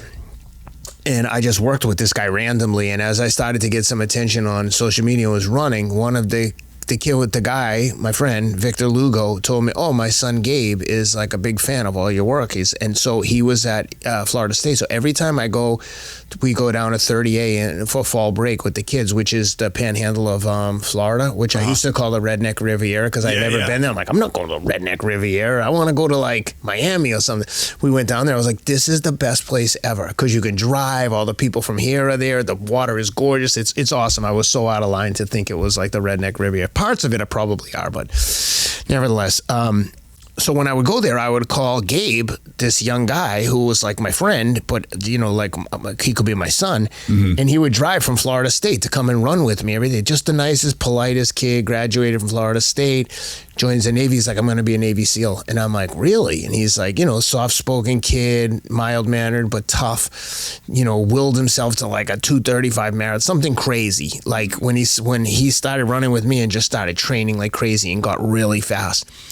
So he's going to, I think today is his last day of Bud's prep, and he goes to Bud's in like a couple of weeks. But yesterday, this is so crazy. They gave him like I forget what it's called, like a UDT, basically like a life jacket type thing that they wear when they swim that can blow up. I think it's like the thing that they, if you're in a plane crash, you put this on and pull thing. Yeah. It's like one of those things, I think.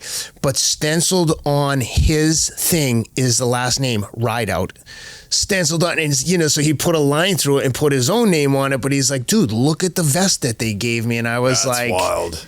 And he's like the nicest kid. Like my wife was like, dude, you believe in this? You believe in like higher powers now? This is like, because we're really close. Like he's like my nephew, you know what I mean? Yeah. But I was like, dude, now you have to make it. You can't, you're representing both of us now. Yeah. But one more I want to talk to you about is the dating game and the reality show, because I didn't get to the end of that one, but like I've read all the other ones, all the other short stories. But so just anyone who knows you, the thought of you being on a dating show, a reality show in general is shocking, but a dating show is even better. So I got to the part where they're casting and you're like, they're never going to pick me, and you showed up and you get picked. But tell us what happens with the dating game. Well, so I had all this internal conflict about doing it because I don't love reality TV. I don't love TV in general, or I didn't at the time. I do now. And I'd just gotten sober, and my life was still kind of a shit show. And I consulted with one of my oldest, closest friends about it, and I was like, should I do this? And he was like, yeah. And I was like, really? And he was like, oh, yeah, it's going to be a huge disaster, but it'll be perfect. Like they'll love it. It's going to be horrible. And so I was really conflicted going through it. And also, it was a dating show. It's about like love and romance and being open and being vulnerable. All the things that you're super comfortable with. Oh God, it was the fucking worst. I can just imagine. And I'm like filling out this questionnaire of like, oh, what would you do with a woman on the first date? And I was like, fucking dinner and like maybe a couple drinks for her, and like then back to my place, because this is obviously going nowhere. So like, let's have a good night, and then, via con Dios, and So I was just bullshitting, Yeah. you know, and it was one of those things of like probably when you started running tries, you were like, I don't think I can do this, but I'm going to do it until somebody tells me I can. Yeah. You know, and that was the thing. And I just kept like advancing and going forward with it. And the whole time feeling like this is getting out of control, you know. This is becoming a reality. Yes. And while I was doing that, I researched, sort of about the history of reality TV and stuff. I think they had already offered me the position on this show. They were like, "You're perfect. We love you. You're going to be amazing. You're going to be a huge star. Sign here. Sign your entire life away. Yeah. Your name, your likeness, everything." You know. And I was like, I've never won something I didn't want so badly. You know? That's such a great description. But also then when you have that opportunity, I was like, well, maybe I should do it. So that's when I was researching. That's when I researched like the history of reality TV. The first contestant one of the contestants on the first reality show ever, which was like Survivor in fucking Denmark or something like that, killed himself. Oh my God. And then when you see that, when that suicide popped up, I was like, oh, what have other reality TV? There's tons of suicides. Well, dude, think about it. Like, if you get vilified on that show, like the opposite of like Spencer Pratt. Spencer Pratt was like universally hated, and he turned it into like universally loved. Like, I know it probably doesn't speak to your politics, but like that guy, like notoriety. That guy, like, he like rallied the troops. I mean, he had some powerhouse players behind him trying to like upset the apple cart in LA, but like that guy turned. But he had the personality. You have to have some kind of personality to be the villain and still have a good life. Because I don't want to be universally hated. Well, the other thing is, it's like signing up to have a documentary crew follow you around and capture like. But you have no creative control. They can fucking make you look like a dickhead. Exactly. They're going to fucking record every fart, every mistake you make, every time you yell at your kids. Yeah, like, exactly. It's like the lowlights reel. And they can edit that shit to like, it's the opposite of Instagram, which is a highlight reel of your life. Hey, we're going to make this guy look like a fucking jerk. Exactly. No, thank you. I'm good at doing that all by myself. I don't need any help. And I was like, this will send me back to drinking. You know, I can't do this. And, I was talking to my friend Paul Sommerstein, rock and roll lawyer in New York. And I was like, Paul, what do you think of the contract? And he was like, what do you want me to say, dude? This is reality TV. This is the bottom of the bottom of the barrel. This is a horrible contract, you know, and I was like, all right, I'm going to tell him no. And he was like, no. I didn't say that. Make them tell you no. Yeah. Let's ask for a crazy amount of money. Ooh. And then make them tell you no. Yes. And it paid like $600 a week. And that was it. Out of here. And one of the stipulations was that you couldn't write about it. And so Paul was like, let's schedule a conference call with, their people. And we got on the call with them, and Paul was like, "Well, Mishka's a professional writer. This is how he makes his living. If you want him to have this experience and not write about it, we'd need $100,000." And those shows make so much money if they're successful. Like, get the fuck out of here. It's a drop in the bucket. And that number still blows my mind. But at the time, it was like Uncle Scrooge's money bin. And he said it without batting an eye. And the woman was like, I'm pretty sure that's going to be a non-starter. But like, I'll bring it back to them. But I think they're going to say no. You're not in a position to say no. Bring the fucking offer back. I can't stand when people try to negotiate for others. I didn't ask for your opinion. I gave you a number. Go tell the buyer this is what I want. Yeah. And she was like, I don't think that they're going to pay this much just to have him not write about it. And Paul doubled down and he was like, no, that's just for him to not write about it while it's going on. If you want him to not write about it in perpetuity, we need $200,000. Good. I like this guy already. And I was just like, I was sweating. Money makes me nervous. I was like, what if they fucking come back and they do it, but they didn't. And I felt really conflicted about it, that I'd maybe like missed out on some opportunity. And then maybe a week after we turned them down, one of the assistants there called me to try to like win me over, you know, and they were like, you know, we really think you should do this, you know, let's just get together and like have a couple of drinks and talk it over. And I was like, you motherfucker, you're telling me how great I am, how much you love me. The crux of my story is that I'm a sober alcoholic. And you want to get together for drinks? You don't give a shit about me. Did they even know that? They must not have known. They wouldn't have. They knew. I said that out of the gate. I'm a sober alcoholic, you know, and I was like really clear about that. I made an application video that's still online. And I talk about being a sober alcoholic and how I became an ultrarunner after that, you know. And so that was like a very key part of my story. And then this guy was like, oh, you know, let's get together for some drinks. I was like, I'm just another fucking sheep passing through the machine. You don't give a shit about me. Go fuck yourself. And like, but it was, man, I mean, we keep talking about DMT. It was because I didn't do the show, you know? And what was the show called? Well, this is another thing. It was a huge hit overseas. It was like a you know, international phenomenon. It was called 3. Okay. And then when the show debuted, they ran it in the summer against the Summer Olympics. Oh, Jesus. And it flopped. They ran like 2 or 3 episodes and then just gave up on it. So I made the right call. But before I made the right call, my brain went down every fucking different dark alley, you know? But it's...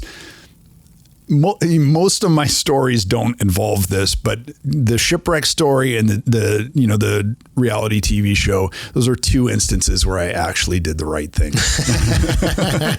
Well, you mentioned that when you got sober, you became an ultra runner. And again, because I know you so well, those are the parts of the stories that I know really well. But for the audience, when you decided to get sober and start running, like what were the chain of events that led to the sobriety journey? And then how did you start running and why? You know, people have all these stories about getting sober. I mean, one of the things that I latched onto immediately about your story was that you didn't like kill anybody or wreck a car or something. You were like, we're going to have a kid and I need to make a change. And for me, it was, I didn't have a realization that alcohol was going to kill me. I had the realization that it wasn't going to kill me. And that I'd been trying to kill myself with alcohol and failing. Yeah. And I realized it's never going to kill me. What it's going to just keep doing is like leeching anything meaningful out of my life. And I'm just going to get smaller and hunched over and more defeated until I'm like a 58-year-old barback. You know, and then when I finally die, it'll feel like a release. But it wasn't just drinking, though. You like did all kinds of drugs. You were big on the coke, painkillers. Did you ever shoot heroin? We're on the same wavelength there. Anything but heroin. Yeah. You know. Well, it's funny because, you know, in the story, in one of your stories, The Long Run, you talk about your friend who overdosed, and he said something to you that stuck with me. He said, you know, the average life expectancy of anyone who starts mainlining heroin is 2 years. That to me, like, fucking was like shocking. I've never even contemplated shooting any kind of drug ever. But just the thought of someone telling you, like, you know, if you're average, you'll die in 2 years from the minute you shoot this heroin, which is why I love people who have been able to come back from that strong of an addiction. Because anyone who hasn't experienced opioid addiction, it's hellacious. And alcohol too, but like serious alcohol addiction. And then, you know, they have this drug, I forget what they call it. It's kind of like a bath salt, but it gets you whacked out and high. But one of the things that it does is almost becomes like a skin-eating bacteria. Like you get gross sores. And Crocodile. And I'm thinking like, dude, who the fuck would do a drug that you know is going to turn your skin into crocodile skin? And they still can't stop doing it. But you know the answer to that. You and I both know. I know, but I'm too vain. Like a minute that drug started to make me look uglier than I already was, I was like, get the fuck out of here. It's like my shoes have always fit right. It's like with people always like, if I'm at the beach, are like, wow, your feet aren't really jacked up. I go, oh, no. I'm way too vain. If my toenails fell off and got all bruised, I'd stop running. I'm way too vain to have fucked up feet. And oh, wow. My wife always laughs because she's like, thank God your feet aren't like mangled. But anyway, back to your story. Oh, so I did have a drug problem as well. And like, the thing is, like, I'd quit drinking so many times by that point. Like, I knew what was in store. Like, quitting Opano, which is, I think, hydromorphone. It was like being possessed. Yes. And like a fucking exorcism. It's like heroin withdrawal. Yeah. Same drugs. That was a rough ride. But I just had this epiphany that my life I was more scared of life as an alcoholic than I was of death. Yeah. And I was like, it's over. It sucks being a prisoner to addiction. Yeah. It fucking sucks.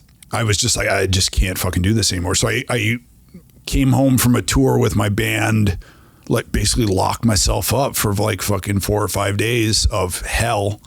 And then I emerged and I was like all the freshly sober people, I was a fucking terror. I was crying. I was raging. I was like incredibly depressed and anxious and would snap at the fucking slightest thing, and I just was like barely holding it together. And then after a couple of months of like just doing push-ups until you can't, so that like to try and fucking. That's what I did with running. I know. Quiet the voices. And then I was working in a bar at the time because that was the only job that I could get. And a buddy of mine was doing the door and he got sucker punched by somebody and got knocked out. And we had to like call the fucking EMS for him and stuff. And that rattled me enough that I was like, I'm not going to ride my bike home tonight. I'm just going to take a car. And then the next morning I just woke up furious. I was like, I love New York and I love the people who live and work in New York. And this fucking tourist came here and sucker punched my friend on my watch. Like, fuck this guy to death, and I was like, I gotta get my bike back. And I walked outside and it was like August, and it was like 2 p.m. So, and I walked out, there was a bus stop right in front of my house and it was hot and wet and sticky. And I was like, I'm not waiting for the fucking bus. I got to get my bike back. And I just ran in a fury to the bar where I'd worked, and crossing the Williamsburg Bridge, dude, I was like, this is it. I'm going to die. Like, I just feel like I was like too hot and too cold and I couldn't catch my breath and like pins and needles going through me. And like every bad thing that can happen to you, in a race, like that first run, it was happening. I was like, I'm going to shit my pants, And then I got there. But I ran the whole way. I forced myself to run the whole way. And I got there and I was like, oh my God, like I ran here, and then I like bought a bottle of water and chugged it and then rode my bike home. And then I looked it up on Google Maps and it was 4.5 miles. Nice. And I was like, then I rode my bike home after that. If I ran 4.5, so that was probably like 5 miles. I should do a race. And then I was like, well, a 10K is only 6 miles. Like, if I could just bust out 4.5 miles, I know I could do 6. So I signed up for a half marathon. Yeah. And then started training and hated it. And Ken, I had no idea what I was doing. I was like running in cutoffs, like just dying from chafing and like in a cotton shirt, just like, oh. And, but then I did the marathon or the half marathon in like 1:43 or something. That's incredible. First time? Yeah. And I was sprinting at the end. And I was like, if I can do that and still have gas in the tank at the end, I can run further, And it was like the same way you become a drug addict of like, I'm just going to do a little more. Yeah. That didn't kill me. Let me do a little more, And then I signed up to do this like off-road marathon, like through the woods of Jersey, and I got lost and DNF'd.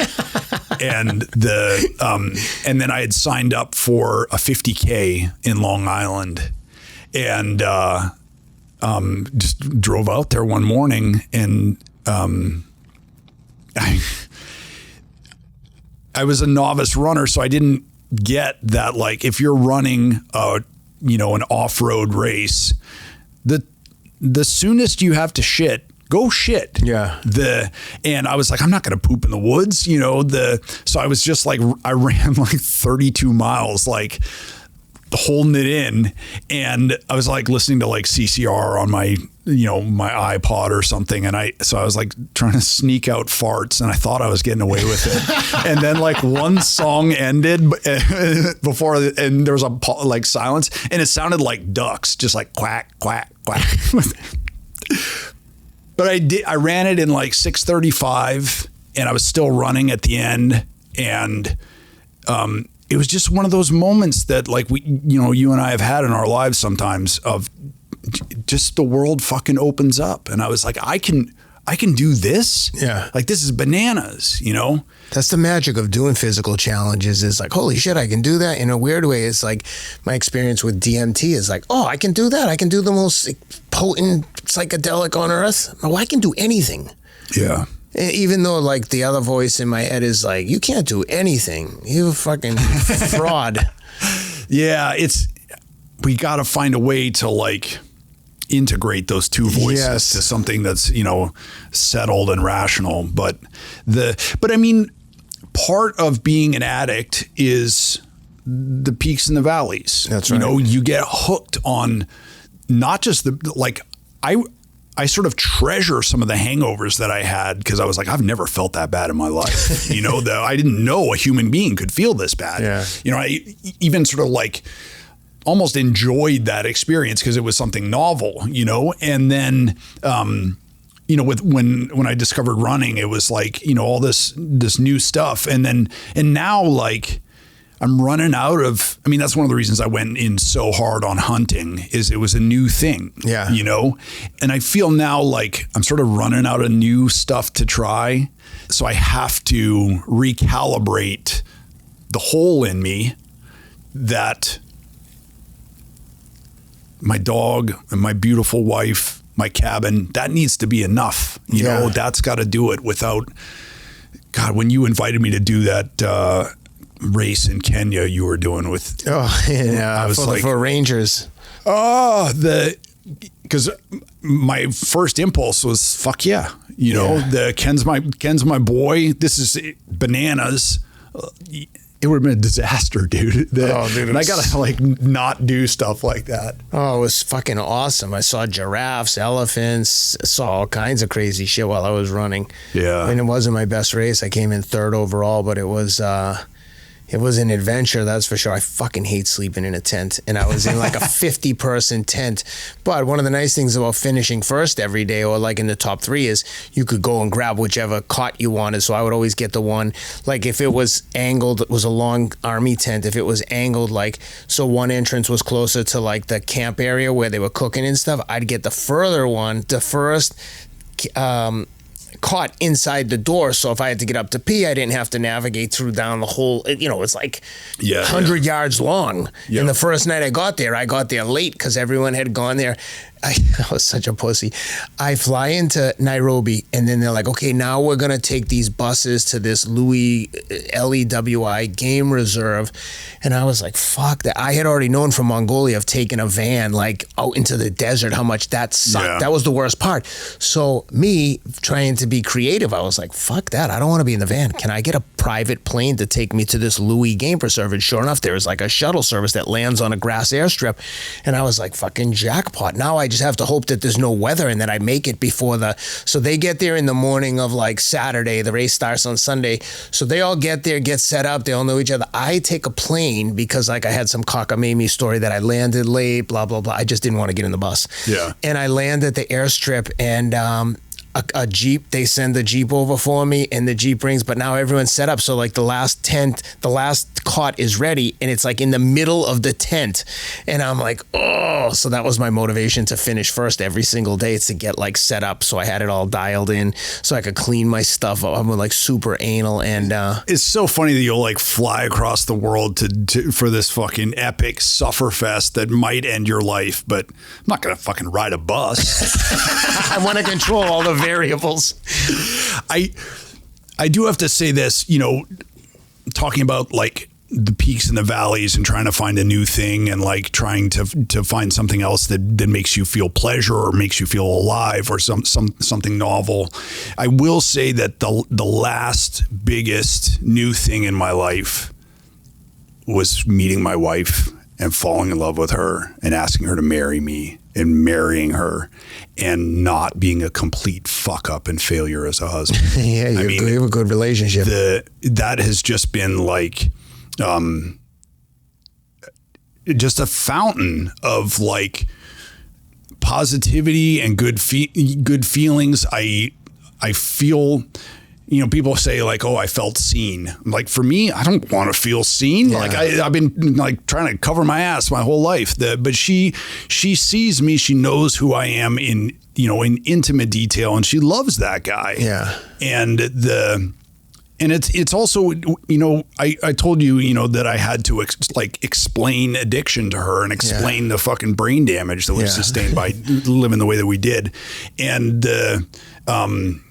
just this look of shock on her face. Exactly. And I was like, how fucking lucky am I to be with someone and to have someone love me who has no idea what we're talking about. That's, you know, I'm often jealous of people that don't know what we're talking about. And when you were describing a hangover, I'm like, that is one thing that I do not miss. I cannot stand waking up and feeling like I have fucking ruined the day of my life. My whole day is shot because I'm an idiot. I didn't even have fun last night. Yeah. And I was just drinking. God forbid I was up all night doing coke, trying to go to sleep at 9 or 10 in the morning. And like, I've never been closer to suicide in my life. Yeah. Nothing. And I mean, nothing is worse than that feeling to me. Of all the things that have happened in my life, sometimes I'll wake up now and see the sun coming up, and I'm overwhelmed with happiness. Because when I would see the sun come up when I was out partying, I'd be like, oh no, this is happening. Oh my God. Like the rush of anxiety, it got to the point where I couldn't even buy Coke unless the guy had Xanax too. Because I couldn't handle the come down and trying to go to sleep. It was hell on earth. 10 times worse than it might even have been. That feeling might even have been worse than the withdrawals from opioids. But the only silver lining for the cocaine hangover was I know I'm eventually going to fall asleep, so I only have about an hour or two unless I take enough Benadryl and Xanax to knock myself out. The opioid withdrawal, you know it's not going anywhere for 10 days no matter what you do, unless you take more drugs. That's the thing, is that there's always an escape hatch, and what it is more of the shit that got you into that fucking hellhole. But that's why I respect people that are able to get off those, because you can get off that fucking pain train anytime you want. You just got to get back on the other pain train, which is much more painful in the long run. When I quit drinking, I've been taking a bunch of benzos too. Oh, so that's a hard one to get off of. And I just, God, that was horrible. That was really, I mean, because like that's like Xanax and shit, right? Yeah. And they say that that's one of the worst withdrawals. Oh, it was awful. What happens? You just can't sleep? No. It just, I mean, think about what benzos do for you. You know, you have anxiety, it makes the anxiety go away. Definitely does that. So the withdrawal is just crazy anxiety. You feel poisoned, physically poisoned with anxiety, where it's like bad adrenaline is just running through your veins, and like what if my teeth fall out? What if my house catches on fire? You know, just insane shit. And horrible. Anxiety is a horrible feeling, and when you know that there's something that can alleviate the anxiety, it's almost worse than the anxiety. Yeah, you're better off just figuring out a way to process it, because once you feel the relief of anxiety reducing Xanax or something along those lines, you're like, oh, thank God. Yeah. And that's what opioids did for me. It was like quieted my brain, and I was like, oh, cool, I'm in a great spot here.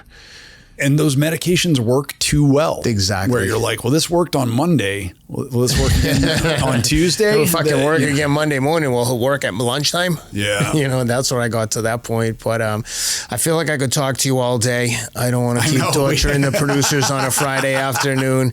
But maybe we'll have to do a part 2. What are you working on now? What's next on the writing front? I have one more song to finish, and then I'm going to be putting out a record this year. I'm working with the comedian Mark Normand to tell his story. His story is bananas, and he's such a good comic. And I think I started writing another book. Oh, nice. And it's about an aging Neanderthal who moves to property in the wilds with caves and waterfalls so that he can try to make his final evolution to be a calm, settled husband. And it's going to be called Caveman. That's a good one.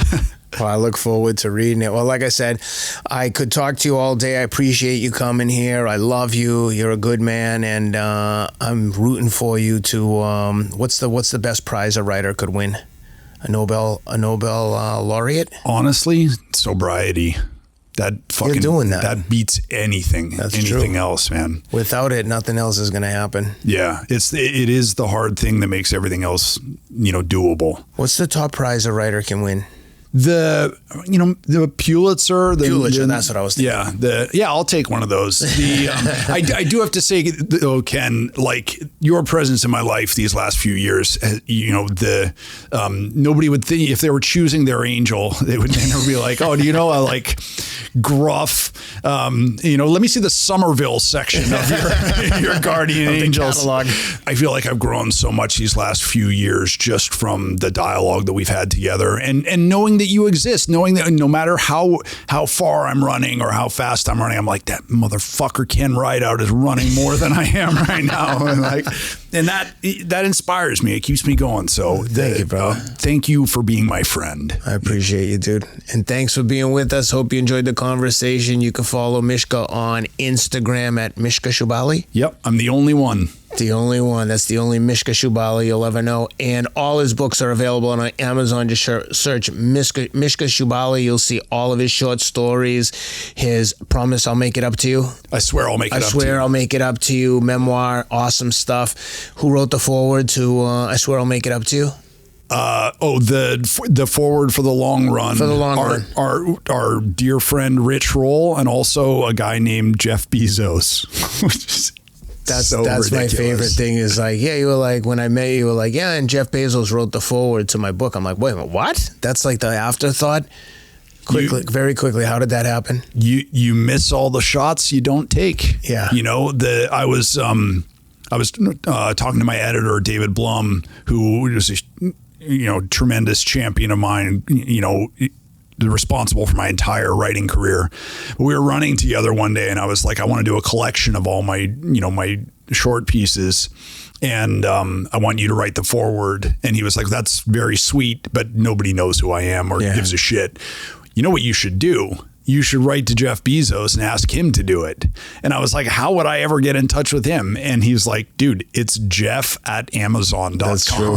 And so I went out for a run, and I got perked up from that, and I was like, fuck it, I'm gonna email this guy. Yeah. So I came in and I was like, hey, long-time listener, first-time caller, you have no idea who I am, but I know who you are. And like the Kindle Singles program that Amazon came out with changed my life. Yeah. And I sent it off, and it was one of those things where I was like, well, I did it. Yeah. Nothing's going to come up. And he wrote back within the hour, and he was like, hey, big fan. I'd love to do it. And I was like, oh, he read all the short stories. Yeah. He'd been like reading the stuff that I'd been like selling through Amazon. He knew exactly who I was, and he responded within the hour. And the thing that he wrote was so beautiful too. I know. It's incredible. It's so great. Well, great example of, like you said, you miss all the shots you don't take. You have to.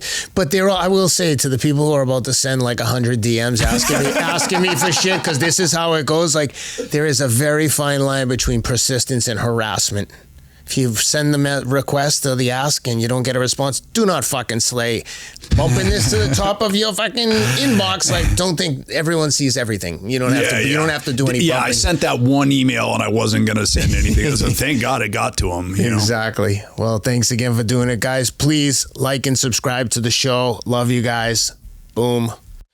All right, guys, I hope you enjoyed that conversation as much as I did. Please take a quick minute to subscribe to the podcast wherever you're listening. This is a new show, so subscribing makes a huge difference. Please also take a minute to give it a review and leave a comment on Apple Podcasts and on Spotify. You can also subscribe and leave a comment on YouTube. Again, this is really important for us, especially now since we're just getting started. Please also check out all of our sponsors. They make the show possible, and honestly, I love and use every single product we talk about on the show. You can learn more about me, this podcast, and also find links to purchase my upcoming memoir at theothersideofhard.com. My new book is called Everything You Want Is on the Other Side of Hard, and it comes out March 10th, available everywhere you buy books. Or again, go into theothersideofhard.com. There's multiple links there where you can find all the retailers carrying the book. Thanks a lot for being with us, and we'll see you next week.